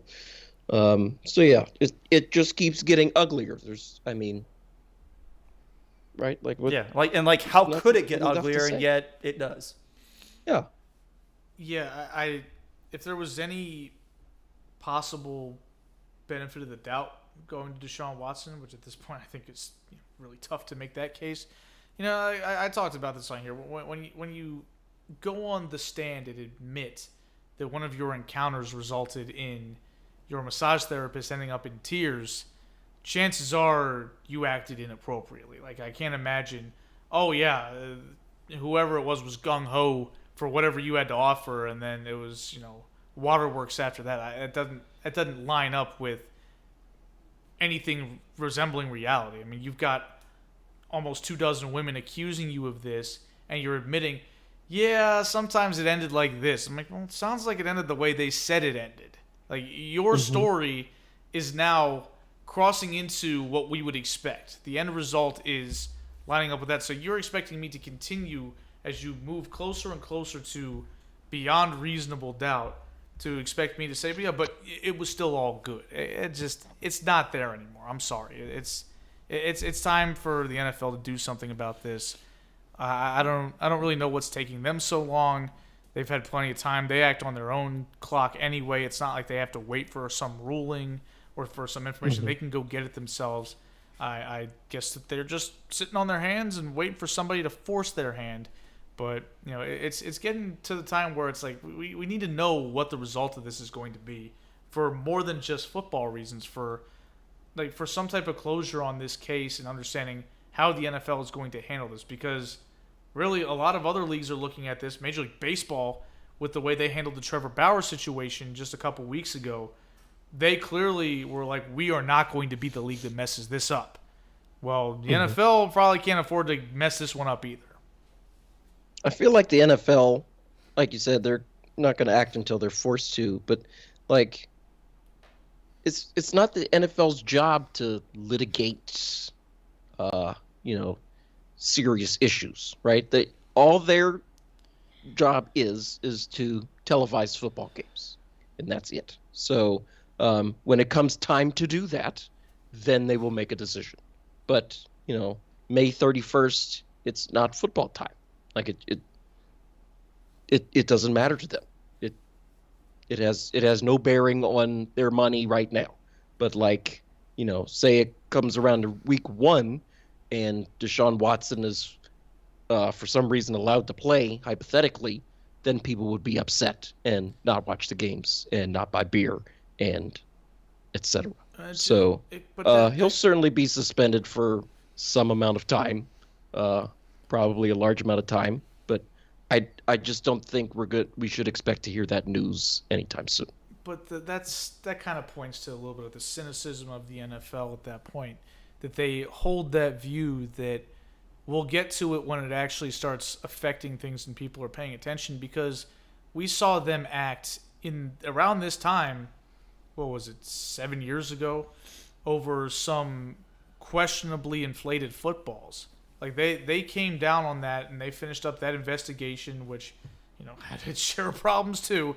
And they came out with a ruling, and it was basically made for TV. Like that was done because there's nothing going on in May, and we want to capture the headlines from the NBA playoffs and because it's Tom Brady, and people want to see Tom Brady punished because everybody hates Tom Brady. But it's like, Tom Brady, even if you believe that he had some dude take a little bit of air out of footballs, that's nothing.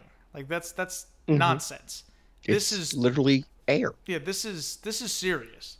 This is something that actually affects people and their lives beyond just what football team they root for. This is something that absolutely should be handled in some expeditious fashion, and it's not. It should, but I don't think it's going to. But we've talked about how many women watch the NFL and are seeing this and are shaking their heads saying, "What the hell are y'all doing?" I mean, this has an effect on them too, because they're watching this guy get this huge ass amount of money, biggest guaranteed money ever, on the heels of these accusations, and he hasn't done anything since. The last notable thing he did was be accused by 24 women of sexual misconduct.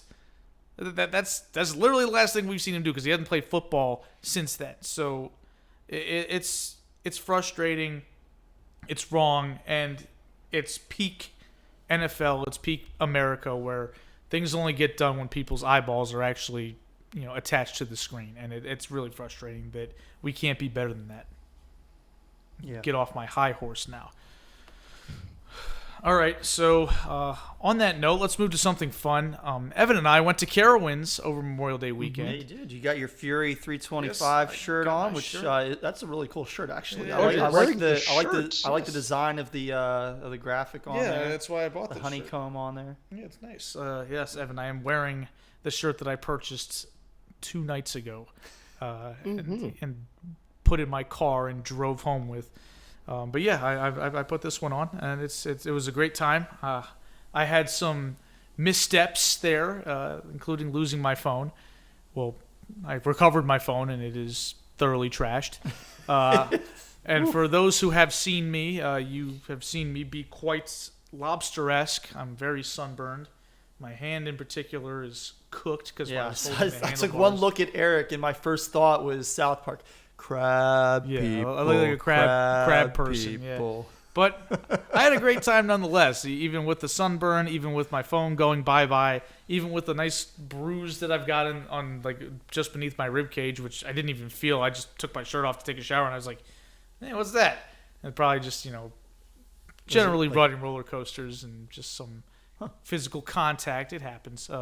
But yeah, I had a lot of fun. It was my first time at Carowinds. Evan has obviously been there a couple of times. And we went down Friday night, hauled ass down 95 and then 85 to get there. We got there Friday mid-afternoon, Around sort of 4 o'clock. And it was hilarious because we got there figuring, and this was Evan obviously being a more seasoned Carowinds connoisseur. We got there figuring it's going to be pretty crowded, so we might get a little taste of everything, ride everything maybe once if we're lucky. And as we're walking up to the park, Evan has like a fit as Fury goes flying by and the cart's not even full. Like the train has a bunch of empty seats. And he's like, oh no, we got to go now. And of course I end up holding up the show because I had to figure out which app my Platinum Pass was actually located in, because Evan said, open your King's Dominion app. Well, unfortunately, I got the app for Knott's Berry Farm, so I had to go download that app to access it, and it took me about 15 minutes to figure that out. The people inside were trying their best to help me, and they couldn't because they were Carowinds, not Knott's Berry Farm. But eventually we got in there, and we didn't even have to buy a Fast Pass that night, and we rode Fury 12 times. Only 12 times on Friday. It was only 12 times on Friday, yeah. And hit up all the other rides. I had a great time. And I'm sure Evan, I hope he did too. Oh, yeah, I did have a great time. It was amazing. The weather was beautiful. It was a little toasty, but, you get used to that being down in the Carolinas. That's life. I was shocked at how little people were there on Friday. But then on Saturday, we did have to buy fast lane passes, which I was more than happy to do because when you pay more money, you have more fun. That's life. Everything fun in life costs at least $8. These cost $109. Jeez. Yeah. Forgive me. I don't feel bad. Did that last right you for the whole by weekend people. at least, or No, that was for a day. Just one day? jeez? Yeah, we bought 2. We didn't care. Yeah. As we were walking by, I got a nice solid laugh out of Evan when as we were walking on. I think it was on Intimidator, and we're cruising by everybody that's waiting in line, and that's, if you've ever been, that's a brutal line because that's where the sun is just beating down on you. It's super hot, and we're just cruising by, and we're watching these people just looking miserable, standing in line, sweating, probably getting sunburned a little bit too, and I'm just like, "What you broke ass?" As as we're walking up, just right by everybody, right to the front of the line, and it was like I'm not gonna feel bad, and it was like Evan just was a total savage. We were in line for Fury. I think it was the 59th I think it was ride. like the 57th. Yeah, ride. something like that. And so we obviously walked right up, pretty much got right on the ride because we had After the fast just getting passes. off. Yeah, we had prior. it was about 8 to 10 minutes between rides because we just were going around. And these 2 kids, they looked like they were probably 15. They had fast passes too, so they got in the same line as us, so they were going to ride in the same car. There's 4 seats across, and they asked Evan, or asked us, I guess the 2 of us, if they could ride on the left side. And I was initially going to be like, nah, that's fine with me. Everyone's like, no, I want to sit on the left. And everyone's like, nope, we're sitting on the left. I was like, damn. Like You rode this how many times, Evan, and you still were like, I need to sit in this specific seat because it doesn't matter that I've had 57 opportunities already. well, eventually. I turned mean, into just that 67. weekend, I rode it like 50 times last summer too.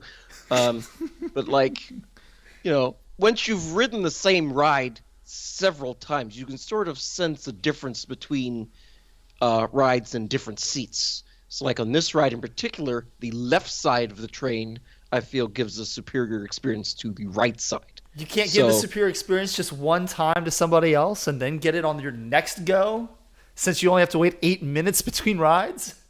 Forgive me if I want to get all of the sideways airtime. I waited my time in line too. It just happened to have been 2 minutes. I was assigned to that seat, and I wasn't required to give it up if I didn't want to. So yeah, Evan didn't. Yes, I want to ride in on the left side. Thank you. Because the thing is, I didn't feel super bad because those kids had fast passes, so it's like Yeah, they could also do it. So, Yeah, sure. so I mentioned, I was like, yeah, I would have felt worse if they had waited for an hour and a half, and I was like, I would have done the same thing even if they waited that long. I was like, Didn't even notice that when I made damn. that decision. I was like, No, wow. I didn't care that they had fast lanes or not. Like, they asked me if I would give up my seat. I said no. What's the problem? It's a fair There's nothing point. left here. Yeah, you don't Yeah. have to. I was just impressed. I was Right, like, as soon as they asked, I knew you weren't gonna give it up. I was like, Evan's definitely gonna tell him no. It's like, I want to sit here. I If was we like, sit on the left, I know better than that. man. I want to sit on the left. Thanks. Would you have let Eric sit on the left of you? Evan, let me. I did let. yeah, we switched it up. Yeah. I gave Eric the magic seat a few times. Okay. Yeah. well, because He that's wasn't Back completely row, left selfish. seat. Well, Evan can't sit there and say, "Hey, you want to go to Carowinds for a weekend? Tell me how great the magic seat is," and then insist on always sitting in it. That would have been kind of rude. But and plus, it's like the thing is when we're together, it's not like we beat somebody to that spot, right? Like because the first two people get on the left side because you enter from the right. So Yeah. if you're there, you're there. That's your spot in line. But when it's two people that are together, it's interchangeable. So Yeah. you got to let somebody else that you're with have that seat. Sure. You got to make sure they have the same amount of fun. But two random people, screw them. It's Yeah. like, I don't care know about who them. You are. Yeah, it's like you're not relevant here. But yeah, so of course at the amusement park you always have some interesting sights too, along with just riding the hell out of the best roller coaster on the planet. So yeah, this one kid, or two kids actually, they were together and they did not have fast passes, and they acted a total fool on Fury and didn't get to ride. I don't know how old they were, but this kid, he wasn't very tall, but he had a sideways bright red hat on and was wearing slides, and he didn't want to leave the slides on his feet during the ride, so he tried to throw them on the platform. Well, if you've ever been on Fury 325, that's a big no-no. They don't. Yeah. There's no storing any of your crap on the platform. They don't have any bins. It's got to be on your person or in the locker before you get in line. Yep. And so, the attendant said you got to leave those on your feet, and he was like, "But they're slides, man." He was like, "Well, I don't know what to tell you. If you don't want them on your feet, put them down your shirt." And so he looked like he was going to put them down his shirt, and they said your hat too, and he was like, "Well, I don't want to take this hat off." Just he acted weird about it. I don't understand why he couldn't just put both things down his shirt, but he didn't. And then his buddy, who had like a couple ounces of water left in like a 16-ounce water bottle, like they told him that you can't take that on there. And say, well, just drink it real quick and throw it in the trash can and get on the ride, dude. And he just didn't do that. He also pulled his lap bar down when they tell you a gajillion times, just buckle your seatbelt and do not pull down on your lap bar. And so that caused us to unlock his I've been to thing. Carowinds once, and I know that. Yeah, and it's just like, I'm like, what are y'all doing? You were in line for an hour and a half. You've heard these people say these things over and over and over again. And then you got unceremoniously bounced off the ride, and you waited. No, they didn't get bounced. They weren't kicked off at all. They left by themselves. They got frustrated with these rules, and they're like, you know what? I don't want to ride. They headed to the exit. Oh, man. That was, But this was next to us in our row. It's shenanigans.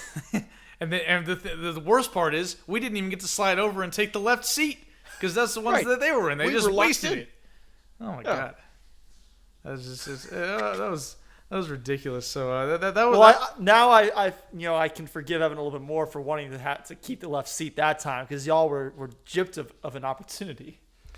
Well, but that's the way things go. I still had fun on that ride, mostly laughing at these kids' misery. We're sitting on the brake run, and we still see this kid standing there looking all sad, standing outside. He was all frowned up based on his own dumb decisions. Yeah, like, get out of here with that. Like, as Evan pointed out, you don't go to the amusement park to look cute. Your sideways hat, your accessories. No, it's a business trip, man. You dress for the occasion. Something light as a T-shirt, pockets with some type of compartments, preferably Velcro or zippers. Hopefully, you actually Velcro it so your phone doesn't fall out. So that happened to me. But yeah, it was funny. Like, these kids just looking sad right outside where the Fury 325s are about to come on and play the same set they played every time. They played the same 7 songs, and they did it like every hour and 15 minutes. And of course, since we were living at the ride, we heard it every time. Like, we saw them, we heard them come out and play that set probably at least 6 or 7 times over the course of the weekend. And it was just like, it felt like we were in hell. Like, just the same soundtrack looping. Like, somebody was pranking us. Like, we're in a torture chamber at Gitmo or something. They just keep playing the same music over and over again. Wait till you watch Volume 1 of Stranger Things 4. Oh God, you can really feel for Max. Oh boy, I can't wait to see that. But yeah, the Fury was obviously great. That was the highlight of the weekend because we rode it a gajillion times. But we got plenty of other rides on Intimidator and Afterburn and Copperhead Strike where somebody else lost their phone. That was quite an experience. That was when that was funny. Yes, it wasn't funny when it happened to me. Isn't that how it always is? But the thing is, I would have at least gotten some entertainment value if I had seen my phone falling to the ground like this one did. This was hilarious looking. Like, the thing, like, as Copperhead Strike, it's I'm gonna piss Evan off with this. It has a loop-de-loop. Oh my god! Oh my god! It's got a vertical loop, and they launch you out of the station fast enough to get you over, but slow enough so you actually kind of hang there for a little bit. And that's when this person's phone came out of their pocket. And so the phone's tumbling to the ground as we're descending from the inversion. And so we're kind of falling at the same time as this thing is. So it looks like it's falling in slow motion, like right out of Inception. And it's just like sad watching this phone just, oh, there it goes. It's gone. Mm-hmm. Yeah. And I said at the time, like, come on, man, those are expensive. You got to hold on to it, right? It's got to be deep in a pocket and sealed and stuff. So to explain what happened to my phone as it fell out of my pocket, I did have it. I had my wallet and my keys in my right pocket because I wasn't taking those out, and they were Velcroed up and secure. And I was in your side pocket, like down your thigh, yes. Like not your hip pocket up high. No, it was, and so that's where I was also putting my phone and my sunglasses in the side pocket on my left side, left-handed. That's where my hand goes. And so the thing is, though, these in a pocket can get crushed if they're not sitting right. And I got frustrated trying to rearrange myself so that I wouldn't be sitting on my sunglasses. So I eventually opened the pocket, pulled the sunglasses out, and stuck them down my shirt. And I probably didn't do an adequate job of resealing the pocket because I was seated and it was all bunched up and stuff. And then next thing I know, I get off the ride and I'm like checking for my stuff and no phone. And I was like, I'm pretty sure that thing just fell off the ride. And, what's funny is I'm right-handed, but I also keep my phone on my left side, keys on my right. That's interesting. I also keep my phone in my left pocket. Like my jeans have a big phone print in the left hip pocket. That's where it goes. Yeah, so now I will open the floor for Cory to give Evan a hard time for how he does cookout. Yeah, so Evan, Eric tells me... What did I do wrong at cookout? Eric tells me y'all went to cookout and didn't get the milkshakes? I mean, I'm lactose intolerant, so I'm definitely not going to get a milkshake. Okay, but you at least need to tell Eric that you get milkshakes. I didn't know about the milkshakes. How am I supposed to know about the milkshakes? If you want food, you don't go to cookout for the food. You go to cookout for the milkshakes. No. I'm going to have to interject. The food at cookout is no better than McDonald's or Chick-fil-A. It's fine food. That bacon wrap was dope. Don't even hate. That was incredible. I love that. You go to cookout for the milkshakes, and you didn't tell my boy here to get a milkshake. You just let him look at you and see, oh, Evan's not getting a milkshake, so they must not really be all that. I'm not getting a milkshake. We are going, when we go down there next weekend, we are going to Cookout, and I'm doing Eric right. Okay, fine. You can get Eric a Phrasing, milkshake. I'm not getting a milkshake because I prefer to enjoy my vacation time rather than spend it sitting on the toilet. I feel like But that's just me. I feel like Cory, your rant did get a little diffused there as soon as Evan said I'm lactose intolerant. I was like, It did. That explains that. It does. Why would I know about the milkshakes? Well, and the thing is though, like I thought about getting the milkshake, and then I was like, but we had been at the theme park all day, and I was hot and sweaty, and I was like, I want something really refreshing, like a nice ice cold 3 Coke. Cokes deep. I was pounding the I don't know. Coca-Cola Milkshakes the are whole very refreshing to me. I wanted something. Now, I will say, when we go down next weekend, and I'm assuming We're getting you a cookout milkshake. okay, and I will not have spent 12 hours baking in the sun, riding on Fury 325, taking 25,000 steps, and doing 40 flights of stairs. I'll probably be more in the mood for ice cream than a Coca-Cola. So I will be definitely down for a milkshake and a bacon wrap because they rule. I have to try one of those. Yeah, you should. You haven't had the bacon wrap? I have not. So now Because Evan I don't go to cookout for the food. That's not something people do. Wait a minute. You're giving me a hard time about not getting a milkshake, but you go to cook out and don't get a bacon wrap? Excuse Didn't know it me was on right now. the menu. You have the audacity, temerity, and unmitigated gall to give me a hard time about not getting a milkshake and make me sick as a dog. But, To be fair, Andrew, who is also lactose intolerant, would absolutely get a milkshake because he doesn't care. but he also takes a pill for it. And Does he? yeah, he takes lactase pills? he's I've never on tried some type those. of medication to help manage it. It doesn't help because he still has IBS, so that creates a whole other host of problems. But yeah, so I will say, Evan did not steer me into the milkshake for obvious reasons, but he did help your boy out by saying, "Oh, get this bacon wrap," and I got it, and I was like, "Oh yeah, this thing's awesome." We went back the next night. like- I was about to just get a bunch of bacon wraps, man. I was like, "This is awesome. This is great." Yeah. You asked me, what is a bacon wrap? I'm like, just eat it. Well, because Just big old glob of bacon with some ranch and some cheese and some lettuce all wrapped up. in a tortilla. It's perfect. I couldn't believe somebody made this. I was like, well, because when I hear bacon wrap, I usually think the bacon is wrapping something else. I was like, what's the bacon wrapping? I was like, no, the bacon is in the wrap. And I was like, oh. And I had it, and I was like, oh, this is incredible. As we were watching. Wait, you've never had like a tortilla wrap with bacon in it? No, it's normally like chicken or beef. I've had plenty of like chicken and bacon wraps. Well, bacon might be in there, but it's not. Bacon isn't the sole protein. This is the sole Oh, protein. it was the sole here, protein. and it was awesome. Interesting. Couldn't believe it. I was like, You're the cookout expert, Cory, after all. You should know this. oh man, but yeah, during the day we ate twice at Harmony Hall.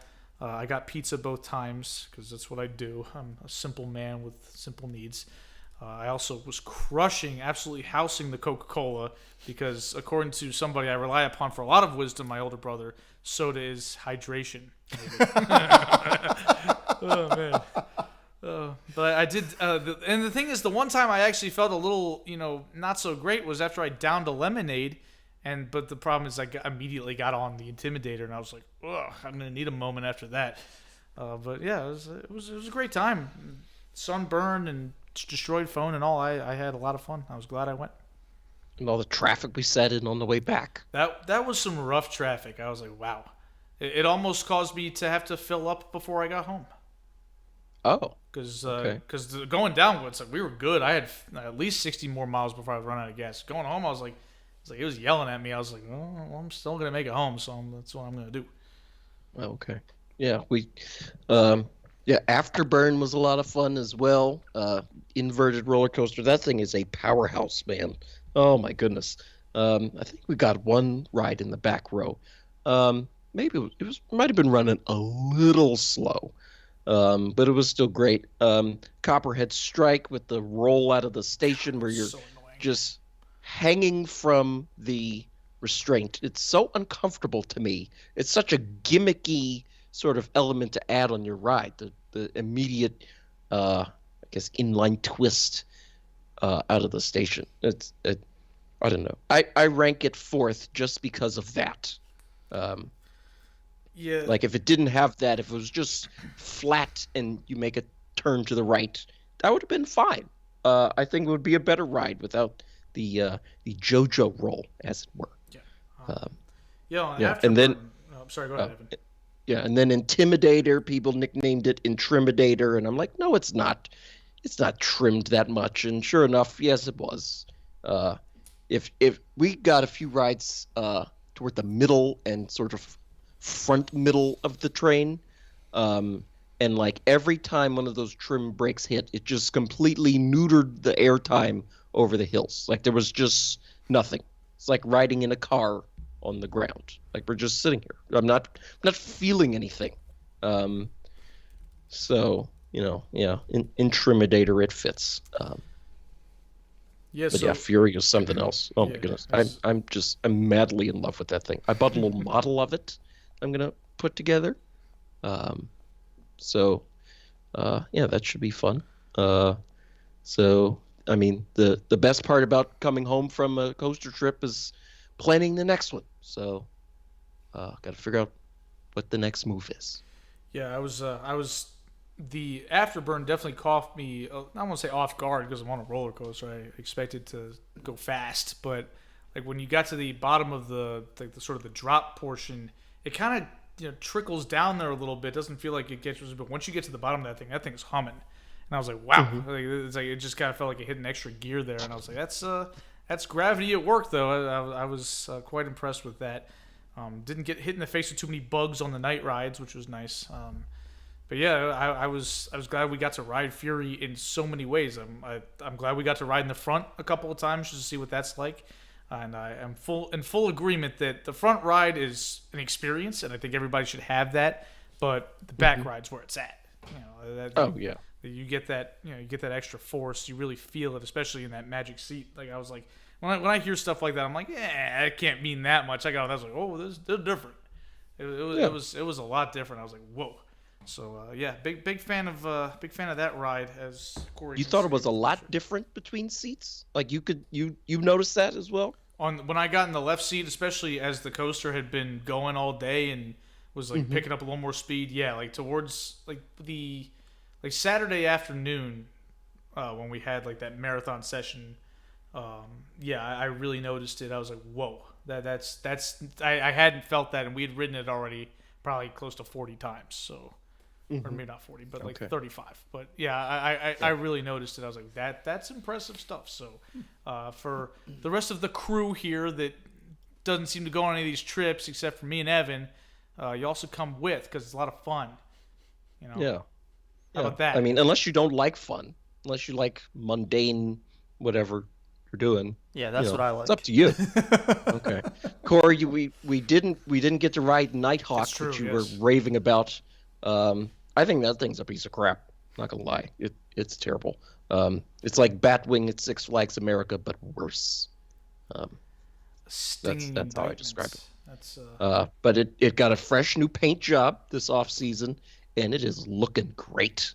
It is just a beautiful ride, but it is not a good ride to actually ride. And we also had a lot of fun just laughing at the people on Hurler, just not having fun on that thing. Also a piece of crap.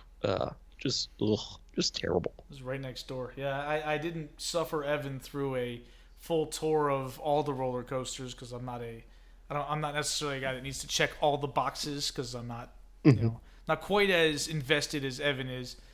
So I didn't make him sit through Hurler or obviously Nighthawk wasn't open. I would have ridden that though, just because apparently there's a dispute between Cory and Evan on whether this ride's any good. I was like, I got to see this for myself. That thing's terrible. But yeah, again, so fantastic time. Again, thank you, Evan, for including me because I'm sure you would have just gone by yourself if I wasn't interested. So yes, it was an excellent time, and can't wait for the next one, whenever that is. It might be.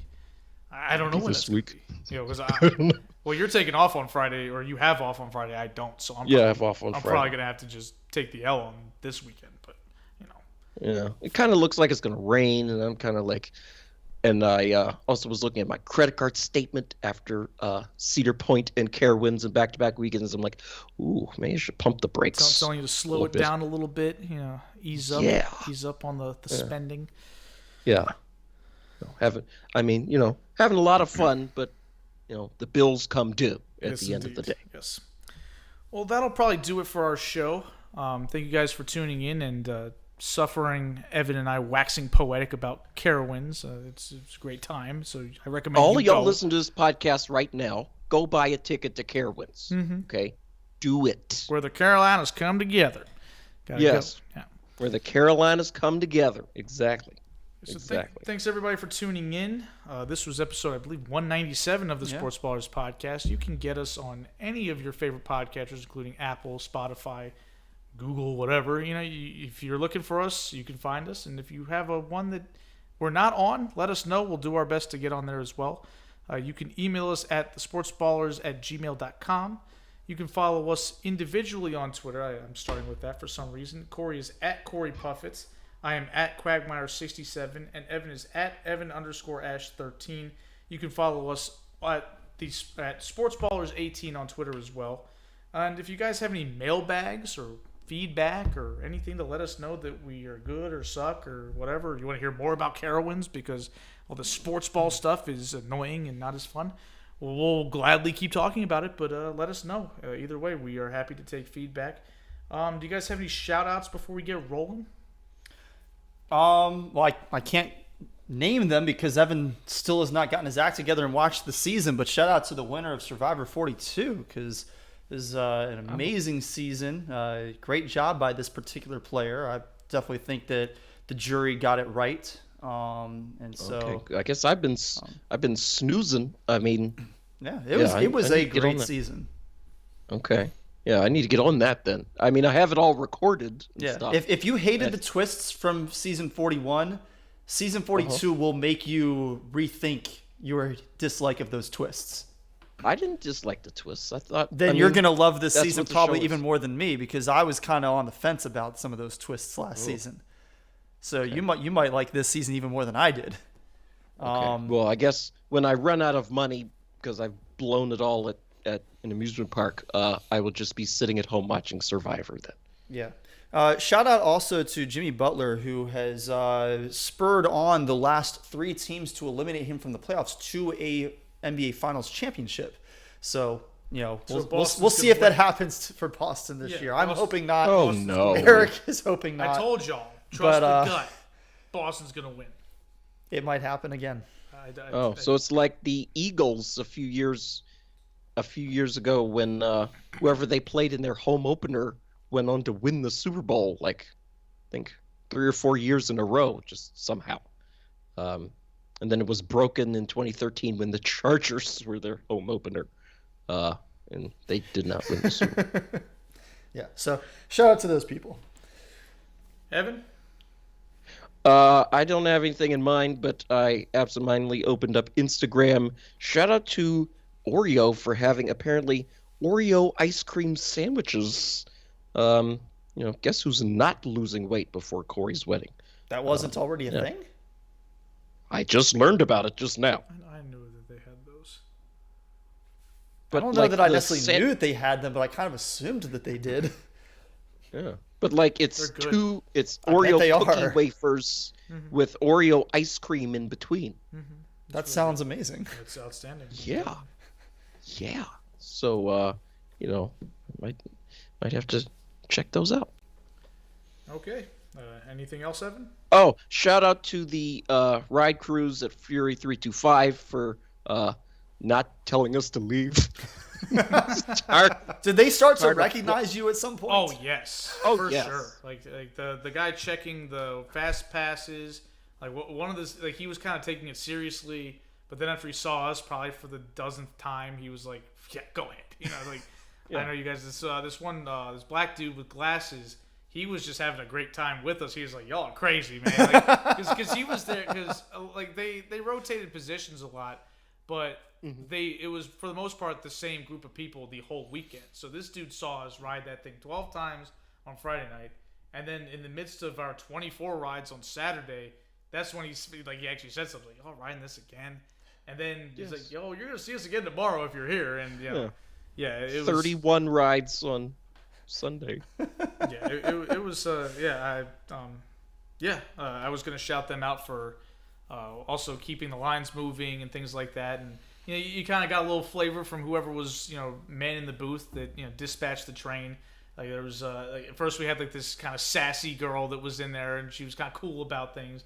And then of course the one that's like, you want to play a game called the lap bar is lava. I'm like, I could do without that because that's kind of silly. But just mixing it up a little bit. But the point is they kept the trains moving. They didn't let anybody off the hook. If you were a clown and took your phone out and was make a TikTok video at the top of Fury, they're like, put that away. They're yelling like your megaphone like up the hill. And it's like, we got eyes on you, dude. Put it away. I love that. There was somebody who tried to skip the line. A couple of people that tried to skip the line right in front of us.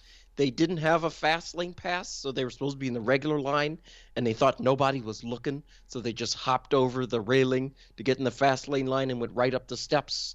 And when they got up to the platform, they made an announcement, line jumping is strictly prohibited here at Carowinds and may result in your ejection from the park. And, nobody said anything.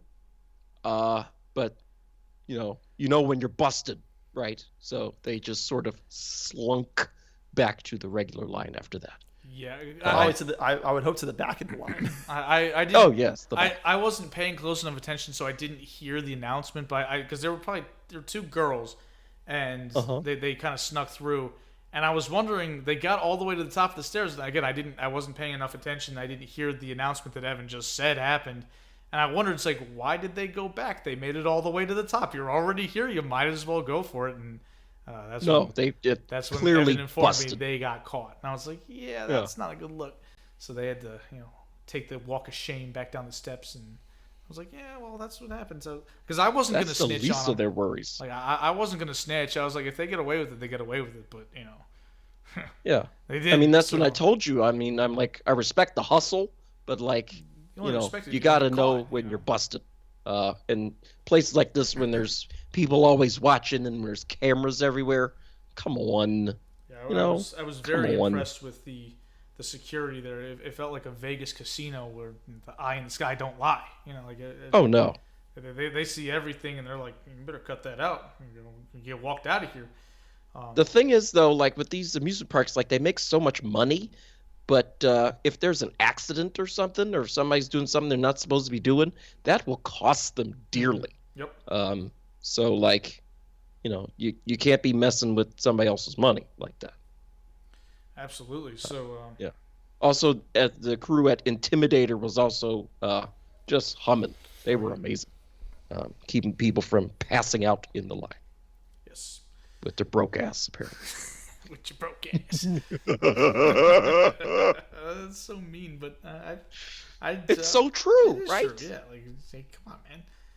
Like when I was 18 years old at a park, I'm not buying a fast lane. I didn't have any money, right? Probably went to the park for free too. So it is how it is. Yeah. So it's an expensive hobby. So I got a couple shout outs too. Shout out to the Fury 325s for their dedication to the bit, I guess, playing all those sets with the same damn songs over and over again. Evan's going to be a connoisseur of 90s pop rock hits, and it was funny on the ride home, some of them came on the radio, and I was like, hey, Evan, check it out, it's this song. And I was like, we should play all 7 of those songs in a row at Cory's wedding, and Evan is going to just be once every hour and 15 minutes. Yeah, just like 40-minute break. We are the Fury 325s. We will see you at 8:30. I'm like, yeah, you'll see us because we're still here riding Fury. All right, so again, I had the same shout outs to the crew. They were great. And shout out to Rafael Nadal, who sent Novak Djokovic packing. In the French Open quarterfinals. Novak was the number 1 seed. Nadal was the 5 seed, but Nadal is the king of clay after all. And he is now poised to win his 22nd major, including, I believe, his 15th French Open. Pretty good. He beat him in 4 sets. I saw the outcome of the first set when Nadal won it 6-2. And I remember thinking, that's great, but I remember last year, Nadal kicked Djokovic's ass in the first set, and then Djokovic ended up winning. I was like, well, what the hell happened there? But it went 4 sets. Nadal won 7-4 in the tiebreaker of the 4th set, and that advances him to the semifinals. And most importantly, Djokovic loses. We don't really like him on this pod. Internationally renowned clown, I believe, was the phrase that we called. Internationally renowned fool. I'm sorry, I had the pejorative incorrect. I stand corrected on that one. But anyway, congratulations. Clown works as well. Yeah, It does. It works. It all fits. Yeah. Full gesture clown. Yep. So thank you guys again for tuning in. We will have some updates on the NBA Finals next week, as well as some Major League Baseball news. Evan will be hosting, so we'll get his spin on things, and we will see you guys next week. Take it easy.